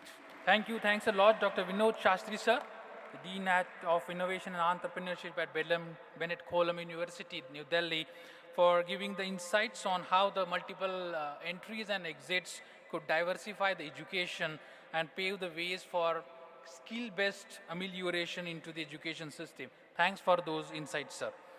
I take the privilege to now invite Honorable Dr. Nandakumar Nikam, sir, the President of the Principal Forum. He is a principal and has guided us during the initiation of the crafting the rules and regulations for MIT WPU, and is guiding and giving the blessings. And he, as a principal, understands about the different implications of NEP 2020. We would be honored, sir, to hear from you about understanding the difficulties and how the solutions would come across them. Over to you, Dr. Nandakumar Nikam, sir. Honorable Dr. Vishwanath Karad, sir, Rahul ji Karad, sir, who is with us now, Vice Chancellor Dr. Ravi Chitnis, all the dignitaries on the dais and of the dais. I think it becomes very difficult that if you get a number late to talk, almost all the points are covered. Now what to talk on this one? But being a grassroots worker in the field of education, I have some points to definitely put before this August gathering. Let me first thank the framers of this national education policy, who have really framed the policy right from the early child care education up to the post-graduation and the research. After Kothari Commission, this is the first commission who has planned this massive operation in the field of education. Now, no education policy can be totally new or 100% new. If we see this policy, 2020, with all the details, we can go back up to Nai Talim of Gandhiji and can come back to the commission of Sam Petrodaji. And we'll see that more than 80% points and areas are covered in all these commissions before the commission of this 2020. Then what was the reason, what was the need to bring this new policy? Now here we have to find out which were the area in which we failed to implement properly, which were already mentioned in the previous commissions. In a Radhakrishnan commission, in the Kothari commission, up to Sam Petroda's commission. ECCE is not a new idea. We'll get in the at least 3 commissions that the ECCE was mentioned. But we couldn't get it properly. Still the problem of language formula is still there. I should mention one thing over here in the Radhakrishnan Commission.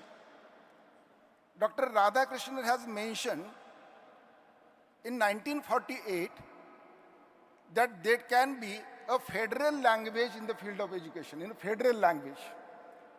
The federation was come to existence. And all the politicians, the then politicians, as well as the politicians later on, they didn't pay attention to this type of, this point of federal language. And now we are facing the problem. From each language, the mother tongue or the regional language or the international language, again the 3 language formula is coming up. So we have to find out where we failed, what were the limitations of those days, and how to overcome these limitations in this new education policy.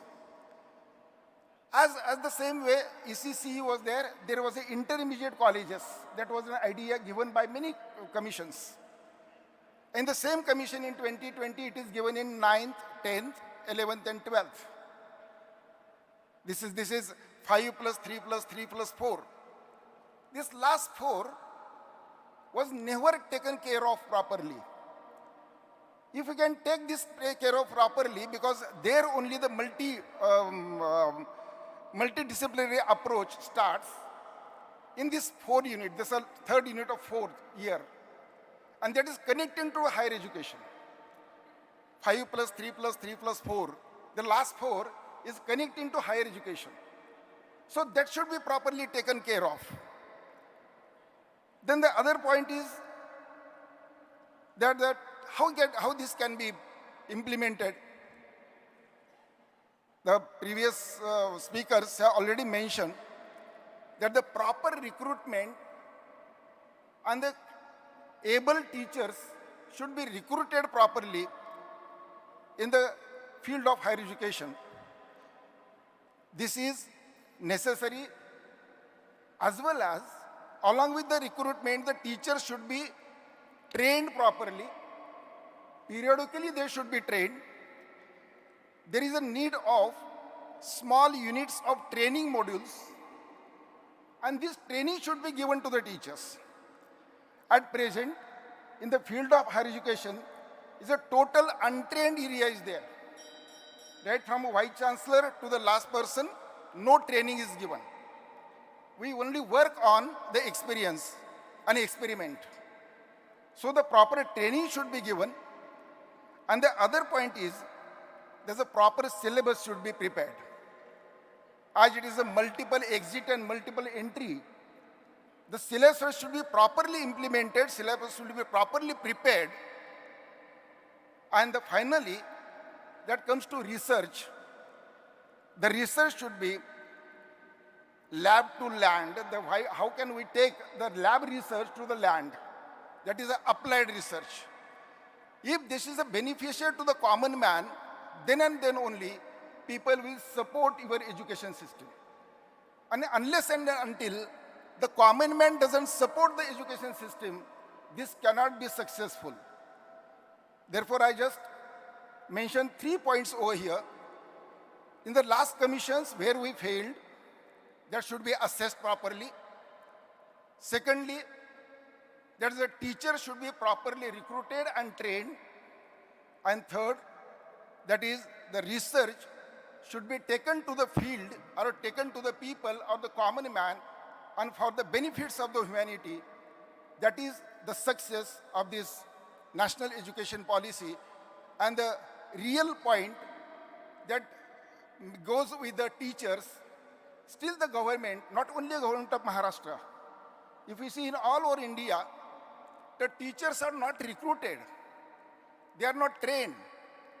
And whatever the policy is to be reached to the students is reached through the teachers only and not by anybody else.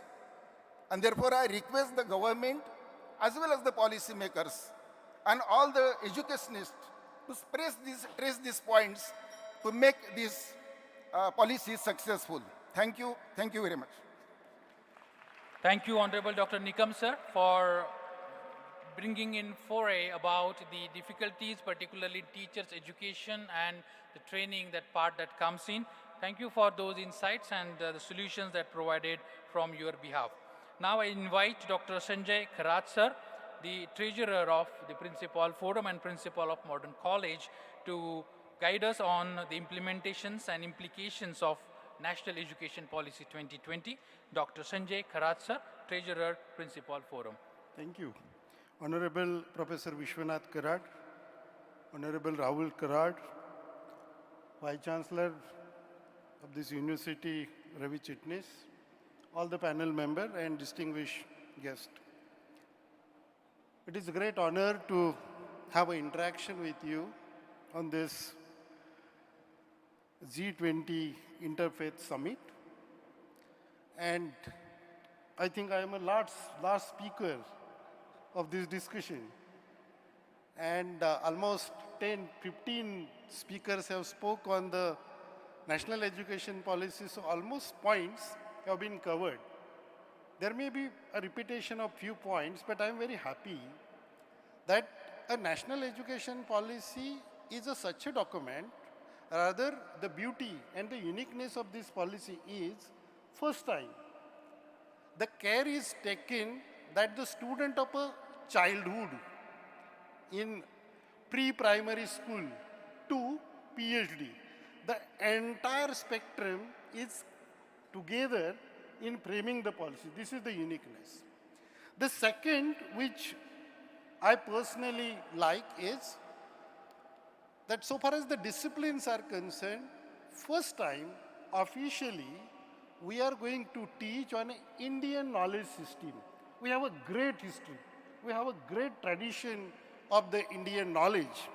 Rather, there are so many advanced fields, and that advanced fields and disciplines were actually taught in our India. Some of the faculties may be astronomy. A great contribution has been given by India about the knowledge of astronomy, even metallurgy. Then Indian ethos, Indian economy. And there is not a single platform in the previous education policy where officially that Indian knowledge system were taught. And I think this is a beauty of this national education policy, where an Indian knowledge system is taught at generic level and the major specific level also. It is the another part where the student is actually registering their credits into the academic bank of credit under the NAD.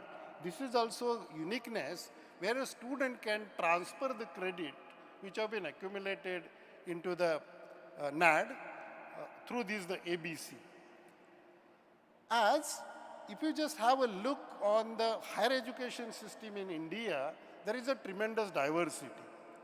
We have central universities, we have state universities, we have institutions like ICER, we have institutions like IITs, institutions like IIM, where a class education is given. A very limited number of students have been taught, and almost 70% of the budget is spent on the student who learn in the class system. And the another diversity of the Indian education system is a class education, where the state universities are there, private universities are there, deemed universities are there, and colleges are there. The aim of this NEP by 2038, that 43 colleges will be get converted into 15,000 colleges. So it seems that very shortly a number of private universities will be increased, the colleges will be clustered together, and the number will be minimized. No doubt, the multi-faculty institution has to be there, but take into consideration the diversity of the ground reality of education system, it will be really a challenge to control the number and to bring into this 15,000. Certainly, that there is another change going to happen due to NEP is the entire higher education system are going to classify into three: a research universities, a research and teaching universities, and only teaching institutions. Now, this classification may make a hierarchy into the students. So this is also a thing need to be addressed. And my friend Nikam sir talked about the research. I think the beauty of this, the NEP is a national research foundation is framed under this NEP, where a special provision of a financial assistance is made up to 50,000 crores. So it's really good. This is actually the task, because after talking the vice chancellors, management representative, I am the principal who is actually implementing. I am the person who is dealing with the stakeholder like student and parents and the teachers. And still, we have to make awareness more among the student and parents, because we are implementing NEP in our college, and the parents are saying, in autonomous colleges, there is a 4-year degree program, so better we'll go in affiliated colleges, because they didn't understand what the 4-year degree program is. And therefore, awareness is required. And I am congratulating Vishwanath Karad sir that they have made arrangement to have independent discussions on NEP. Thank you very much. Thank you, Dr. Sanjay Kharat sir, for bringing back to us monetary with ABC, the Academic Bank of Credit. And I think each one of us, an educator and learner, should do the similar aspects. Now it's time to invite to have understandings about the G20 session on understanding the NEP perspectives from the chairman, Honorable Professor Dr. Karad sir. प्रेरक सूचकश्चैव वाचको दर्शकस्तथा शिक्षको बोधकश्चैव षडेते गुरुवा स्मृता. The person who initiated about the value-based education, and that to universal education, implementing most of the components of NEP 2020 before the NEP had been declared by the committee, Honorable Professor Vishwanath Karad sir, the founder and president of Dr. Vishwanath Karad MIT University. Sir, we request your blessings to the G20 summit here. Our honorable dignitaries from different countries are here to listen to your words of wisdom. Dr. Vishwanath Karad, sir. My learned friends sitting on the dais, a great scholarly people, men of science, men of religion, men of spirituality, I feel little enriched and wiser after listening to the views and the words of wisdom. They have spoken about this very dear subject, not to you and me alone, but maybe the whole world is looking to with some hope and expectation. on the background of the chaos, confusion, the confrontations, the bloodshed, massacre, whatever words you can use, and on the background of that coronavirus, when we were all hiding behind the doors, which has made us to realize that there is an invisible force or energy which binds this entire universe together. ये scientific truth की बात है. I am reminded of my own sincere attempt in the year 1995. In the year 1996, I tried with the help and guidance of Dr. Surendra Barlinge, who was a man of mathematics, a man of Sanskrit, and a man of philosophy, but a completely a non-believer in God. And he was my teacher. He was my guide. And when I started asking him a question, whether we can organize the first parliament of science, religion, and philosophy, the first world philosophers meet was the name given. And I, for one, I don't know, but being an engineer, having some little bit of understanding of the equation like E equal to mc square by Einstein, the equations given by Schrödinger, Penrose,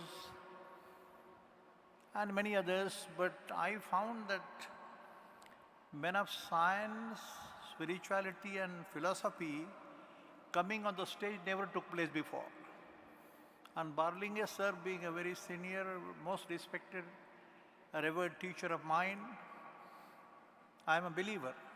I am personally a believer in this concept of what is the ultimate reality, the ultimate truth, or the words like consciousness. Today, the great men of science, especially, they have been telling us, all the vice chancellors, all educationists, great educationists. But the beauty of this educationist is, what I would like to comment upon is, there is a passion and fire in their belly, and a sense of commitment, courage, conviction, and determination for doing something good for the society through the education system. That is the beauty. And we are trying to set up a dialogue on this platform of the G20 summit and discussing on the subject of education. We know the wider perspective of these two words. Friends, remember, thereafter, in the first time, in the year 1996, 21st of November to 30th of November, we had the fortune of organizing the first parliament, again I repeat, first parliament of science, religion, spirituality and philosophy. Shayad in the world, for the first time, the men of science, religion and spirituality came on the common stage. Before that, there was no discussion. Normally, the saffron color, the men of spirituality or religion, साधु संतों को बाहर रखा जाता था. But if you can see and have a glimpse of this very hall, I am not the doer, I am not the maker, I am an instrument. Very humbly I would like to put before you friends, उस पर कभी बात हो सकती है, लेकिन अंदर ये जो देख रहे हैं आप सारी तरफ से, मैं अपील करूंगा आप लोगों को कि आप बड़े ऑब्जर्वर हैं, एजुकेशनिस्ट हैं, you are the trainers, innovators, men of research. जरा गौर से देखो कि क्या बात है भाई, ये संतों का, प्रॉफिट्स का अंदर होना और बाहर है the scientist, Aristotle, Socrates, Plato, Kant, Hegel, Spinoza, men of philosophy, the Einstein, the Newton, Faraday, they are outside. इसका तो मतलब समझिए, ऐसे कैसे हुआ भाई? अंदर झांकने की एक शक्ति है अंदर से, बड़ा सुंदर है. And then you draw the very essence. When you have come here, I appeal to you, earnestly appeal to you, कि भाई क्या है ये, क्या पर्पस क्या है इसके पीछे. And if we can really understand and agree and learn from each other, the very essence and philosophy behind this very monument, the monument, ये building बड़ी ये बात नहीं है. डोम कितना बड़ा है, उसका डायमीटर क्या है, वो छोड़ो. What is the message? What is the concept behind? And the concept has a very wonderful fundamental resolution. It's called as a आध्यात्म शास्त्र की वैज्ञानिक प्रयोगशाला बन गया है. शब्द बड़ा मजेशीर है. स्पिरिचुअली ओरिएंटेड साइंटिफिक लेबोरेटरी बन गया है. लेकिन उसके लिए आपको किसी के सामने खड़ा होकर देखना पड़ेगा. जरा रात लेट आइएगा, अकेले आओ और डोम में खड़े हो जाओ, कहाँ भी, बाहर या अंदर. And then possibly try to converse with any of these statues, either Jesus Christ or Lord Krishna or any other sent from any country of the whole world. You will understand that essence and philosophy of what religion stands for. ये आत्मा क्या चीज़ है, मन क्या चीज़ है, मन की chemistry क्या है. This was the question which I had the fortune of discussing in MIT Boston, when the discussion was, what is the chemistry of mind? And the nature of the soul, the body and the brain, one aspect which we do from engineering, medical and many other educational fields. But आत्मा के बारे में कम सोचते हैं भाई. ऐसे क्यों हुआ पता नहीं, उसकी लंबी बात हो सकती है. मैं आपको अपील करूंगा, you are great scholars, thinkers and philosophers. On this occasion, somebody said कि विश्व गुरु हम बन गए. वक्त लगेगा, इतना जल्दी नहीं हो सकता ये. उसके लिए you have to have a long awaited, जिसको बोलते हैं कि तपस्या चाहिए भाई, साधना चाहिए, अंदर झांकने की वृत्ति चाहिए. No nation or no global society, peace-loving global society, holistic global society, ऐसे नहीं बनती. उसके लिए the vagabonds and the brutes on the street cannot make it. It can be made by people like you and me sitting here in this hall with that deep passion and fire again in the belly. I need not speak much about this, so much praise has been done. I can once again assure you that this institution or this place and the places around, we have been saying we have been having a high commitment about the Alandi philosophers sent Jnaneshwara to Albert Einstein. ये journey है. आप बोलेंगे पागल हो गए क्या कराड़ साहब, कहाँ आइंस्टाइन और कहाँ ज्ञानेश्वर? उल्टा है भाई, कहाँ ज्ञानेश्वर कहाँ आइंस्टाइन, उल्टा है. सोच लो जरा. Because each and every sentence which has been written in Dnyaneshwari, Quran हो, बाइबल हो, त्रिपिटक हो, जो भी गुरु ग्रंथ साहब हो, पढ़ो तो सही. पढ़ने के बाद बोलो ना. पढ़े बगैर बोलेंगे तो कैसा चलेगा भाई? You are a studied people, completely committed. तो क्या होता है कि इसके बारे में पढ़ाई नहीं होती है. I tell you, it is so scientific, logical and philosophical, and that's why I said now the new equation has come. Om equal to E equal to MC square. जो भी मैन ऑफ साइंस होंगे वो समझ सकते हैं. ये बातों का जिक्र है. मैं वैष्णव होने के नाते और इंजीनियर होने के नाते समझ सका. मैं सिर्फ इंजीनियर होता तो ये नहीं पता लगता, मैं सिर्फ वैष्णव होता तो भी पता नहीं लगता. लेकिन मेरे भाग्य से मैं जिस फार्मर फैमिली से आता हूँ, तो ये समझने के बाद ये बन गया. भाई कैसे बना, कहाँ से पैसा आया, किसने दिया, इतना बड़ा सोच कैसे आ गई. और ये सारे all the great saints and sages standing inside are conversing with each other. धर्म की बात बोलते हैं और सिखाने वाले यही है वो सदगुरु. तो मेरे ख्याल से we have to have a network, not only of Indian vice chancellors, the chancellors, the professors, principals, but those who are sitting in the audience from all other countries of the G20 Nations Committee and the world over.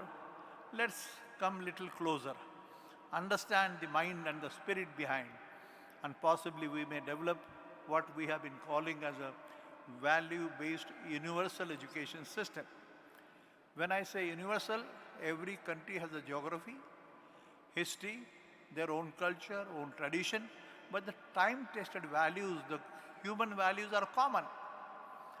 The nature does not make a difference between anything of this type. So the laws of nature must run close to the rule of life of the people. And the rule of the life of people, which we make it ourselves, must run close to the rule of Mother Nature, because the nature is the common factor. This much we certainly understand. I hope, friends, I have spoken too much, but I appeal to you, let's come a little closer. Make a little bit of network. We have been gifted people, and everybody, not ours, but even the parents of the students, they hope, मेरी बेटी ऐसी बनेगी, कुलीन कन्या बनेगी, कुलीन सुपुत्र बनेगा, my India, my mother India, my society, my family. But let us say, जय जगत की बात होती है, वसुदेव कुटुंबकम की बात होती है. The ultimate reality, the truth is one. We have been fortunate to start in Pune, in the World Peace University, a school of consciousness and reality. MIT, School of Consciousness and Reality, वक्त आ गया है to study those aspects. And that's the pathway which we have chosen for promoting the culture of peace in the world.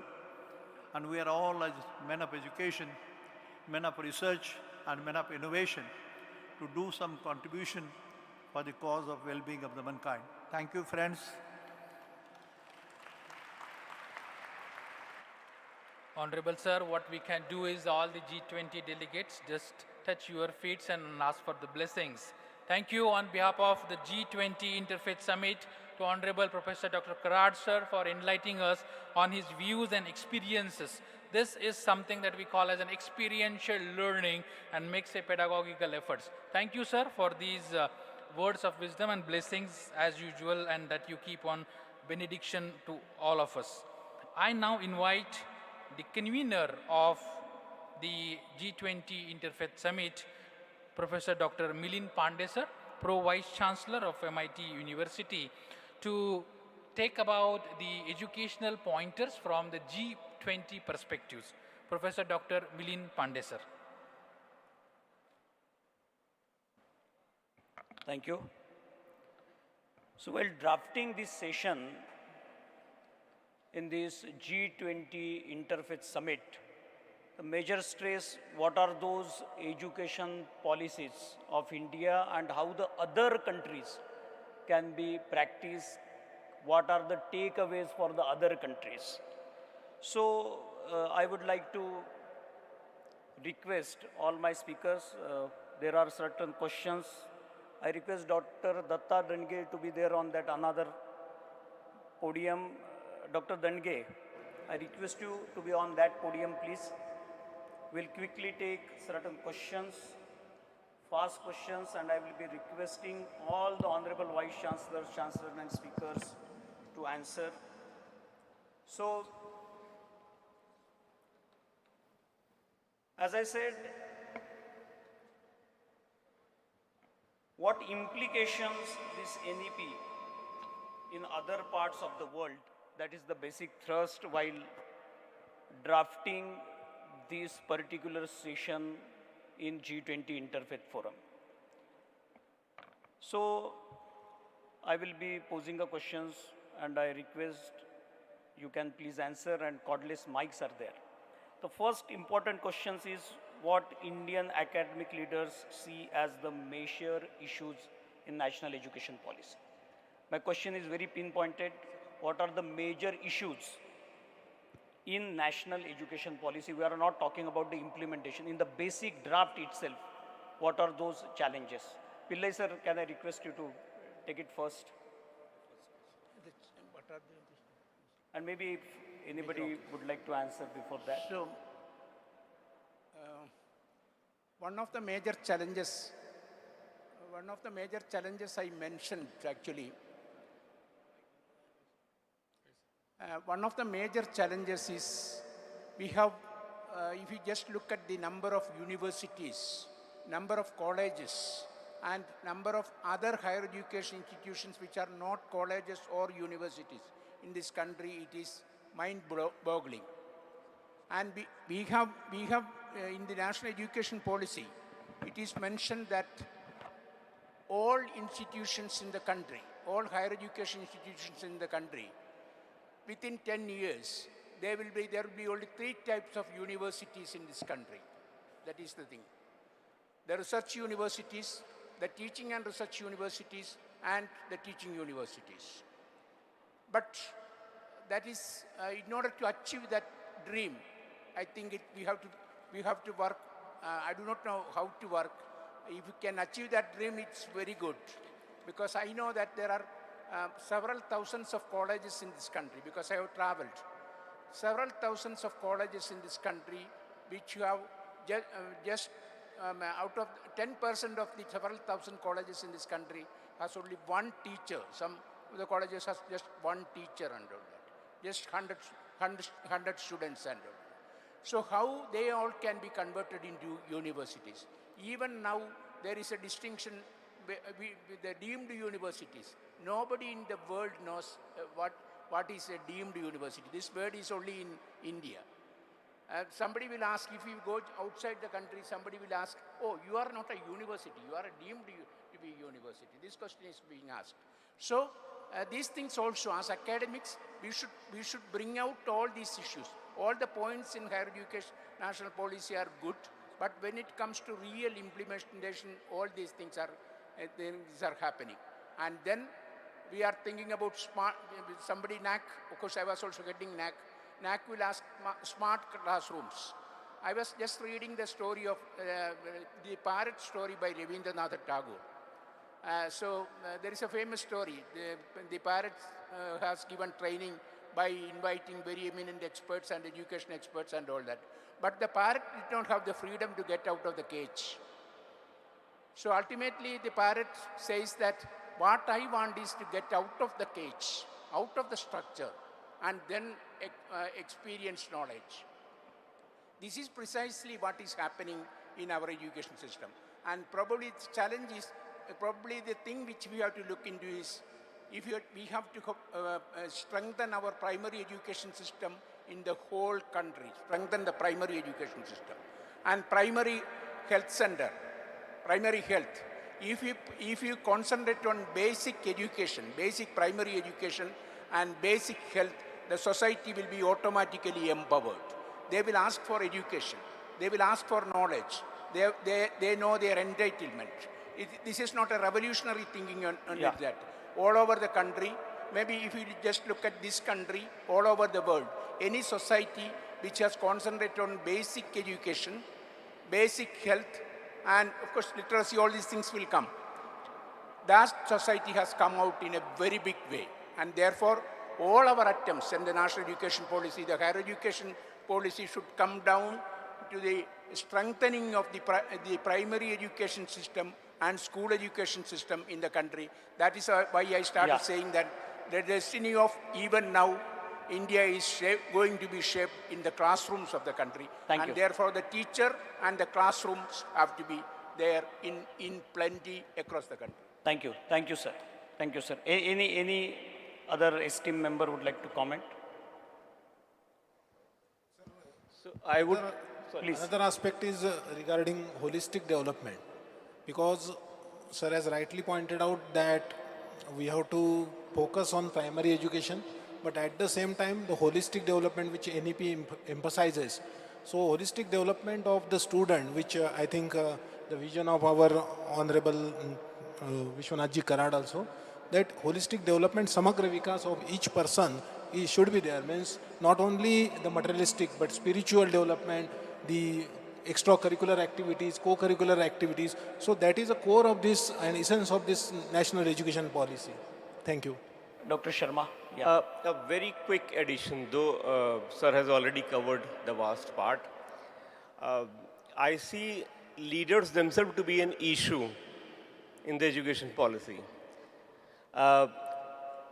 What we aspire, this education policy is wonderful. What we aspire to achieve is very clear. How we are going to achieve that, where we stand currently in a diverse country like ours, that roadmap has to be clear and it has to be backed with adequate resources. Otherwise, we still quote Kothari Commission and its recommendations. And there are many of such recommendations which we never saw the day of the light. So unless we match our intent with content, this is not going to work. Thank you. Okay, thank you. My another quick question. What are the important focuses of the future? What are the important focuses of the future? Yes, please. Yeah, thank you very much. And it's a very good question. Many things we have already discussed, we have observed. The main challenge is going to be for future. What is great in this NEP 2020? The target is to achieve the best of the Western world and the Eastern world. As I told you, why India? Eastern world means India I am talking about. Research and all, no doubt, on those universities, great universities, we can measure it by the number of Nobel laureates produced by other universities. Here we have to improve. Here we have to improve research, original work, and as I told you in the beginning, selection of right kind of teachers and researchers. They do the research. So the research output should be at par with those universities like Harvard, Princeton, Yale, MIT, etc., etc. But the best of the country, our country, you recall 1893, when Swami Vivekananda spoke in the parliament of the first parliament of religious leaders. What he said started with brothers and sisters of America. What we are talking about, Vasudhaiva Kutumbakam, that is the whole strength of our Upanishad. उन्होंने वहाँ address किया, वो feeling I, and a crowd of approximately 7,000 numbers, and they clapped for 7 minutes. They had never heard this kind of feelings, very self-centered kind of society. So I'm very closely attached to this American university as a visiting professor. I was in Princeton also, Stanford University also. Family, they are breaking. Lonership, I have observed among all those professors I used to interact with, loneliness and all. Family structure is diminishing, and now they are bothered. Only 2 months back, I was in California, and in California, they were talking about, in your country, this part is very good, that you care of your extended family also, and people, my relatives, they used to come and meet me. So those things, what is that used to be our strength, and even today it is our strength. What was the strongest point with Swami Vivekananda? When he found a guru like Ramakrishna Paramhans, you will find the philosophy in his philosophy of Vedanta, all the decisions or lectures, you will find the reflection of Vedanta, philosophy of Vedanta. And that was again the one more thing I would like to quote. If you read the philosophy of Dr. Radhakrishnan, only yesterday we celebrated his birthday as a Teacher's Day. Again, the professor of Vedanta, when he used to speak in the classroom, like the teacher, what I'm talking about, people from other departments, they also used to come to listen to his lectures, even standing because number of chairs were limited in any classroom. So that was the strength of Dr. Radhakrishnan, not only because he was teaching the philosophy of Vedanta and lifelong in his working, it got reflected. So this is the strength of this country, which Western world they are looking at us. So the amalgamation of both these strengths, if we combine it up, a good society could be formed, either this side or that side. And the world is one, the philosophy this country always believes in. Vasudhaiva Kutumbakam, always that is the strongest point of our Upanishad. So that is, should be our future, based of their, they have also many good things, commitment, their time management, any program if they have to start at 3 means 3, not even 3-1. I have attended all those classes. Here somehow slackness also you will find in many universities all. So those good things we should pick up from them. Our good things we can share with them. खिड़कियों को खुला रखिए, उपनिषद कहता है अच्छी चीजें जहां से आती हों आने दीजिए. ये लाइन भी शिकागो में स्वामी विवेकानंद ने कहा था. So thank you. Thank you so much, sir. Dr. Sunil Rai, please. Thank you. The biggest problem, as was asked about the future, is that by 2030, 90% of the jobs that exist today will not be there. 90% of the jobs that exist today will not be there, which means they will be replaced by some other new order, new requirement. Now this problem of the future can only be, to my mind, solved by 3 aspects. One is understanding self, as Dr. Vishwanath Karatji said. Consciousness is the first thing that has to be learned by the students. It is very difficult to teach consciousness. It has to be learned. The second thing is understanding of context.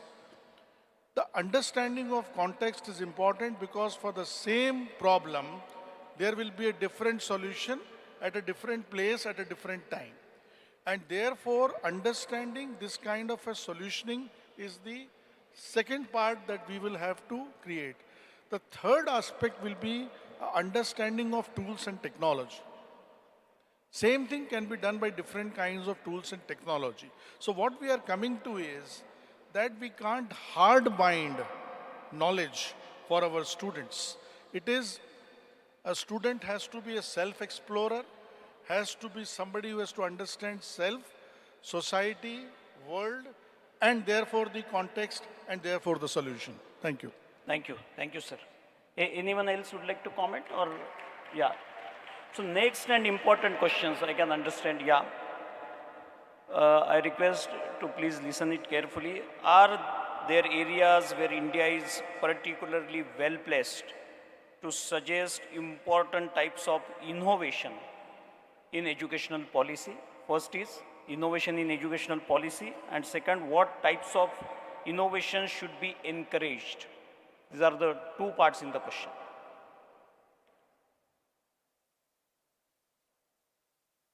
I repeat, well placed to suggest important types of innovation in educational policy, if they are, or what types of innovation should be encouraged?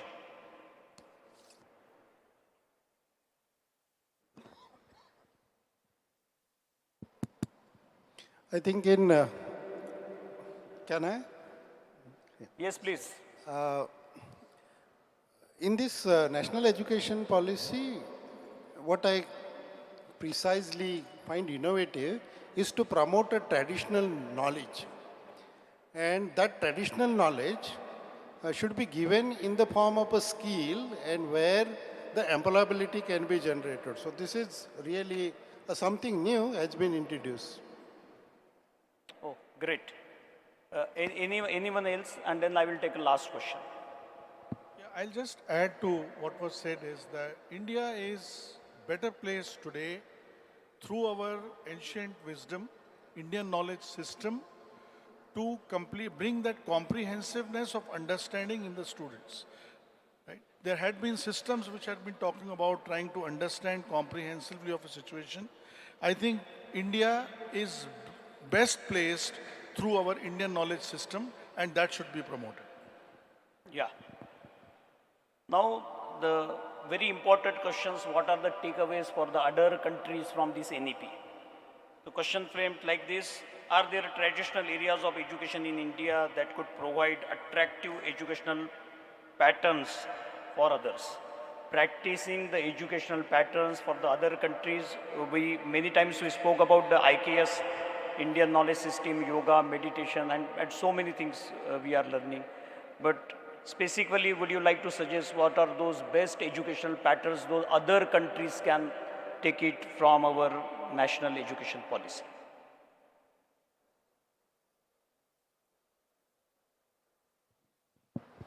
Just a small filler before Sir talks about. I think one of the very simple system that has been created is the Gurukul system. And in the Gurukul system, there are two aspects. One is unquestioned submission to the Guru. That unquestioned submission to the Guru is the one which takes you. And the second one is the implementation. Sankalp, sadhana, se siddhi. So from Sankalp, determination, to sadhana, which is practice, and then siddhi, which is understanding the getting the distinctions. Sankalp se sadhana se siddhi. Dr. Lawrence, you would like to speak? No, yesterday I was in a Teachers' Day award program. So some foreigners were also felicitated. Global awards were given. So that gentleman was asked to give his feedback. He said, in America I come from America, there is no concept of Teachers' Day at all. I am going to import this idea to America with your permission. So that answers the question. Yeah. So, in conclusion, in these questions, maybe if one question last from the audience, if anyone just put your hand and I request one question. Ratnadeep Joshi, can you take a mic into the audience? We can take only one question. Maybe ladies first, we'll go to the ladies. Yeah, faculty, please quickly you ask the question to the panel.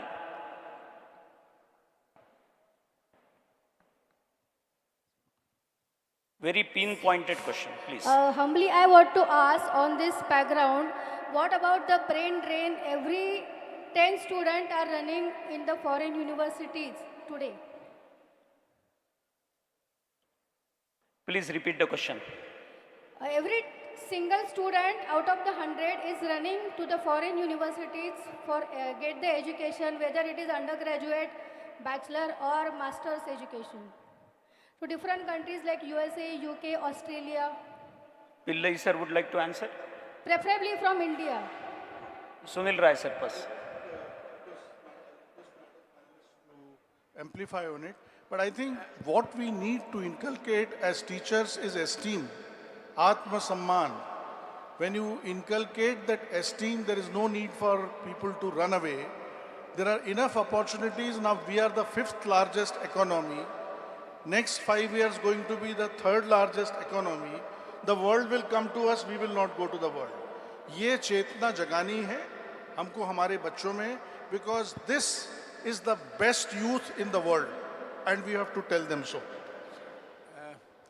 There is nothing wrong in going our students going to the foreign countries and getting further educated or further knowledge. They should go, that is my feeling. But we should have a mechanism to bring them back. Because now the world is open. World is open. There is not, in future we will see a lot of openings happening across the world. So we should definitely create capabilities in our education system. Let the students go anywhere and teachers also go anywhere in the world. But there should be a mechanism to bring them back maybe after a few years. And this country has that capability. Probably that is the policy we have to adapt. And we have new universities, new institutions, and large number of people are ready to come back to India, maybe at the middle age, 40, 35, 42, between 40 and 50. If you just go to foreign countries, large number of Indians who are trained are there. They would be definitely happy to come back to India. And therefore, we should we should promote our students going and getting exposed to a new thing. And then we should create a mechanism for them to come back. And that is very important.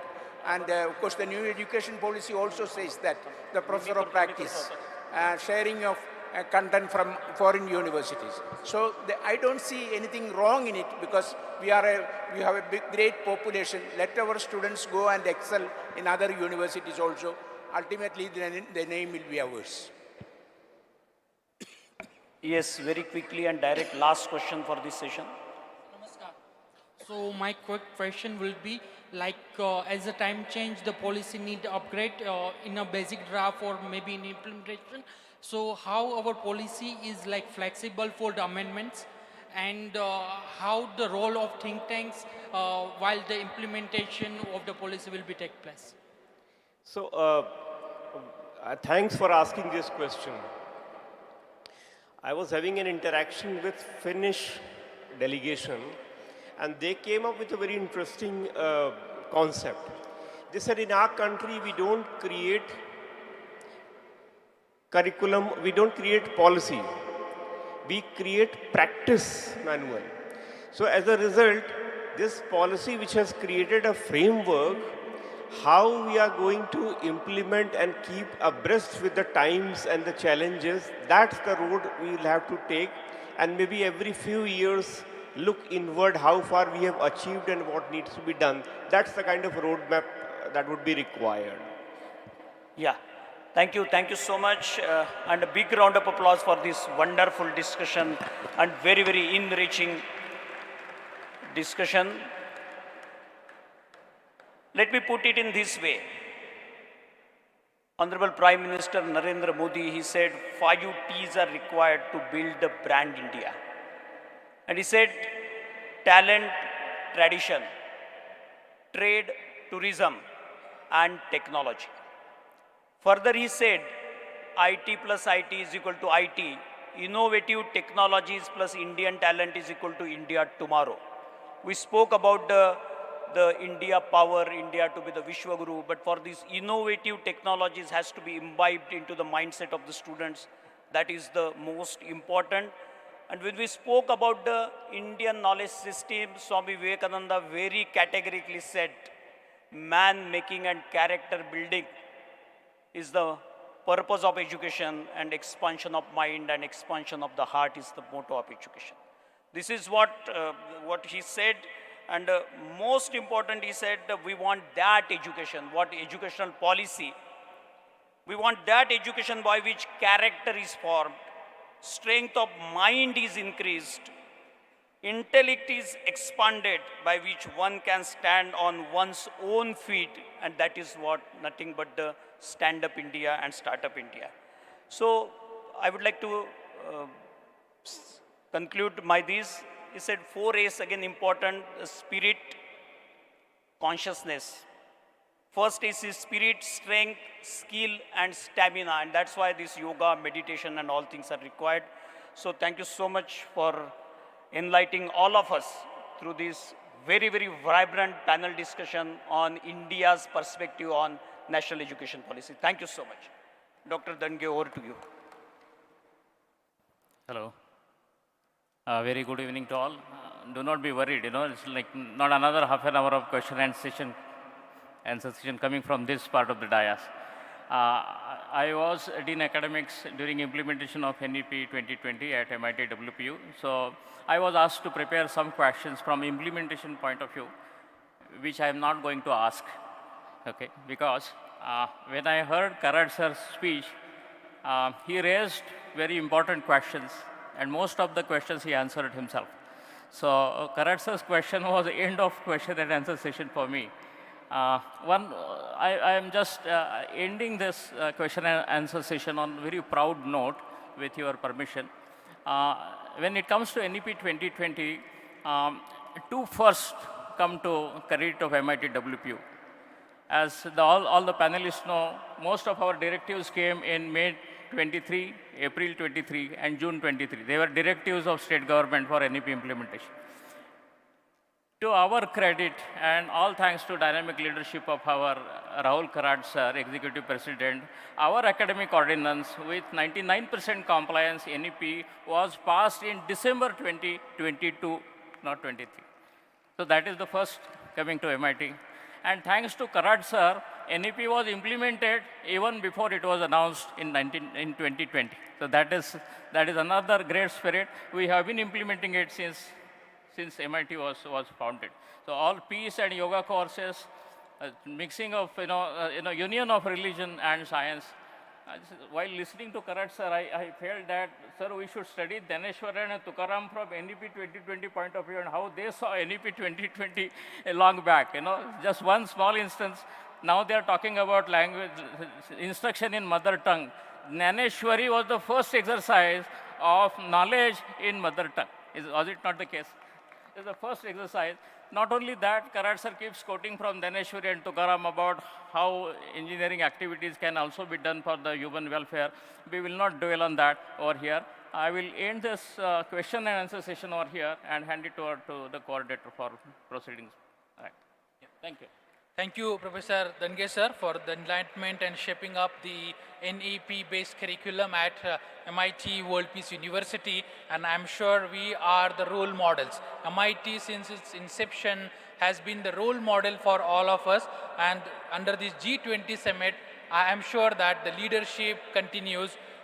Here, I express my heartiest and heartfelt thanks to the organizers, especially the Cole Juram sir, for shouldering the responsibility and the confidence conferred over the MIT institutions, Dr. Karat sir, Professor Rahul Karat sir, and the teams of convener, that they can hold this baton, and I'm sure that they would be very delighted to see that the galaxy of people coming here, discussing, deliberating, and the Navneet churning coming out of that would go to that G20 nations. It's a truly humongous institutional program under the G20 banner, and we are thankful to the Cole Durham sir and his complete team, all the international delegates, some of them are present here. Heartfelt thanks from Bharat to you for giving this opportunity for shouldering this G20 summit. I'm thankful to Professor Dr. Karat sir for taking the championship and baton ahead. Professor Rahul Karat sir, the chief convener, has completely facilitated the event and articulated each program, and I'm very sure that when a top management works on some plan, the plan really works. I think let's applaud for both of them for crafting out the niche ways and giving the insights. So there is absolutely no session which comes out from any of the guidelines which have been given. Thanks to them, Honorable Convener, Professor Chitni sir, Professor Pandey sir, and the team is available here.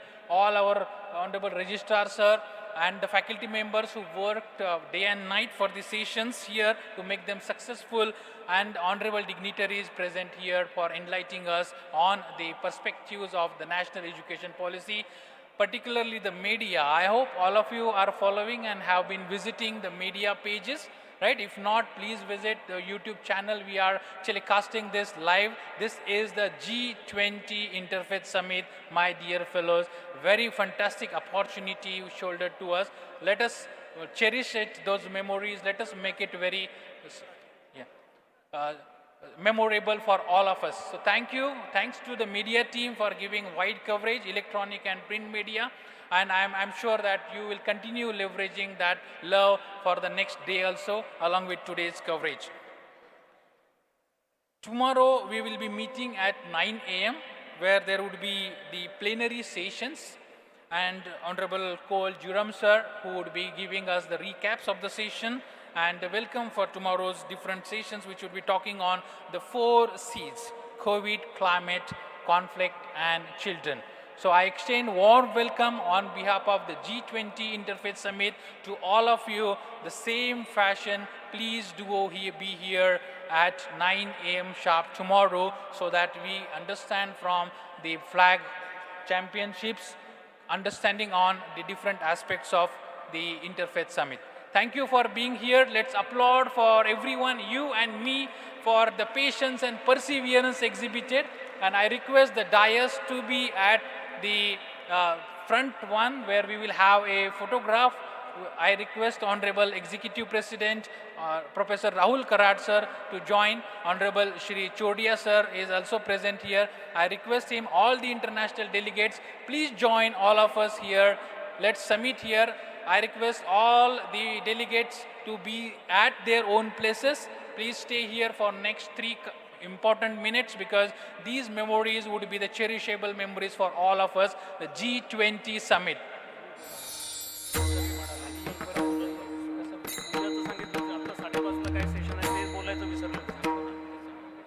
My friends, there is a very, very important announcement. We have a special cultural program in the Pendal. Don't miss out that program. And after that, bus will leave for the campus. We have an immediate dinner after that.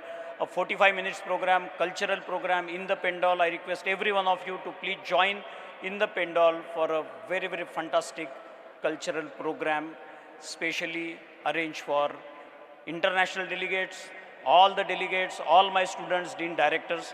Don't miss out this program, and I request all the galaxy of speakers to be there for the group photograph. Please. A request to all the liaising officers, professors to collect the felicitation kits from the felicitation team. Request them to collect the felicitation kits of the guests. Thank you.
Let's be here for a photograph, a cherishing memory for all of us. And after that, we will join the cultural program in the Pandal. Our students have taken many efforts to craft it out. I request all of you to join hands for appreciating those students. Honorable dignitaries are requested to assemble in the front for a photograph. Kind request to all of them along with the dignitaries and delegates here.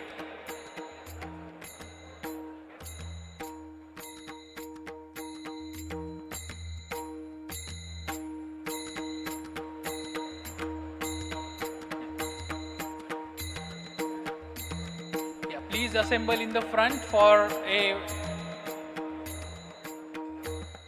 memoir. I request all the dignitaries and the delegates to be a part of it.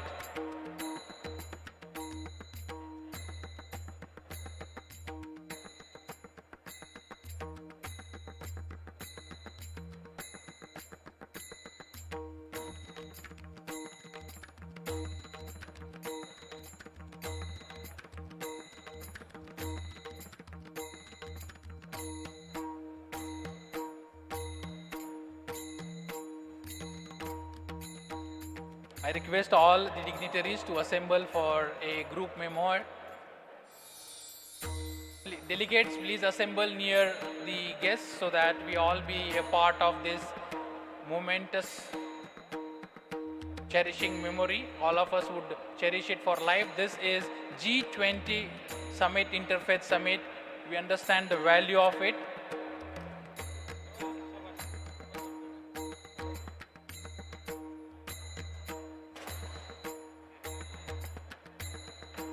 The international delegates also are requested to be a part of this.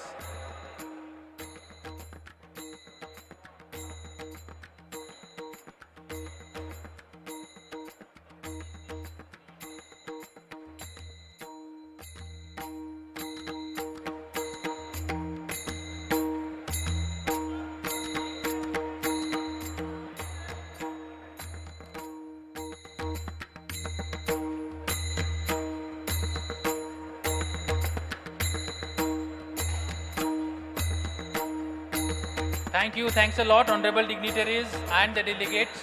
They all are requested to fold their hands and pose for the photograph.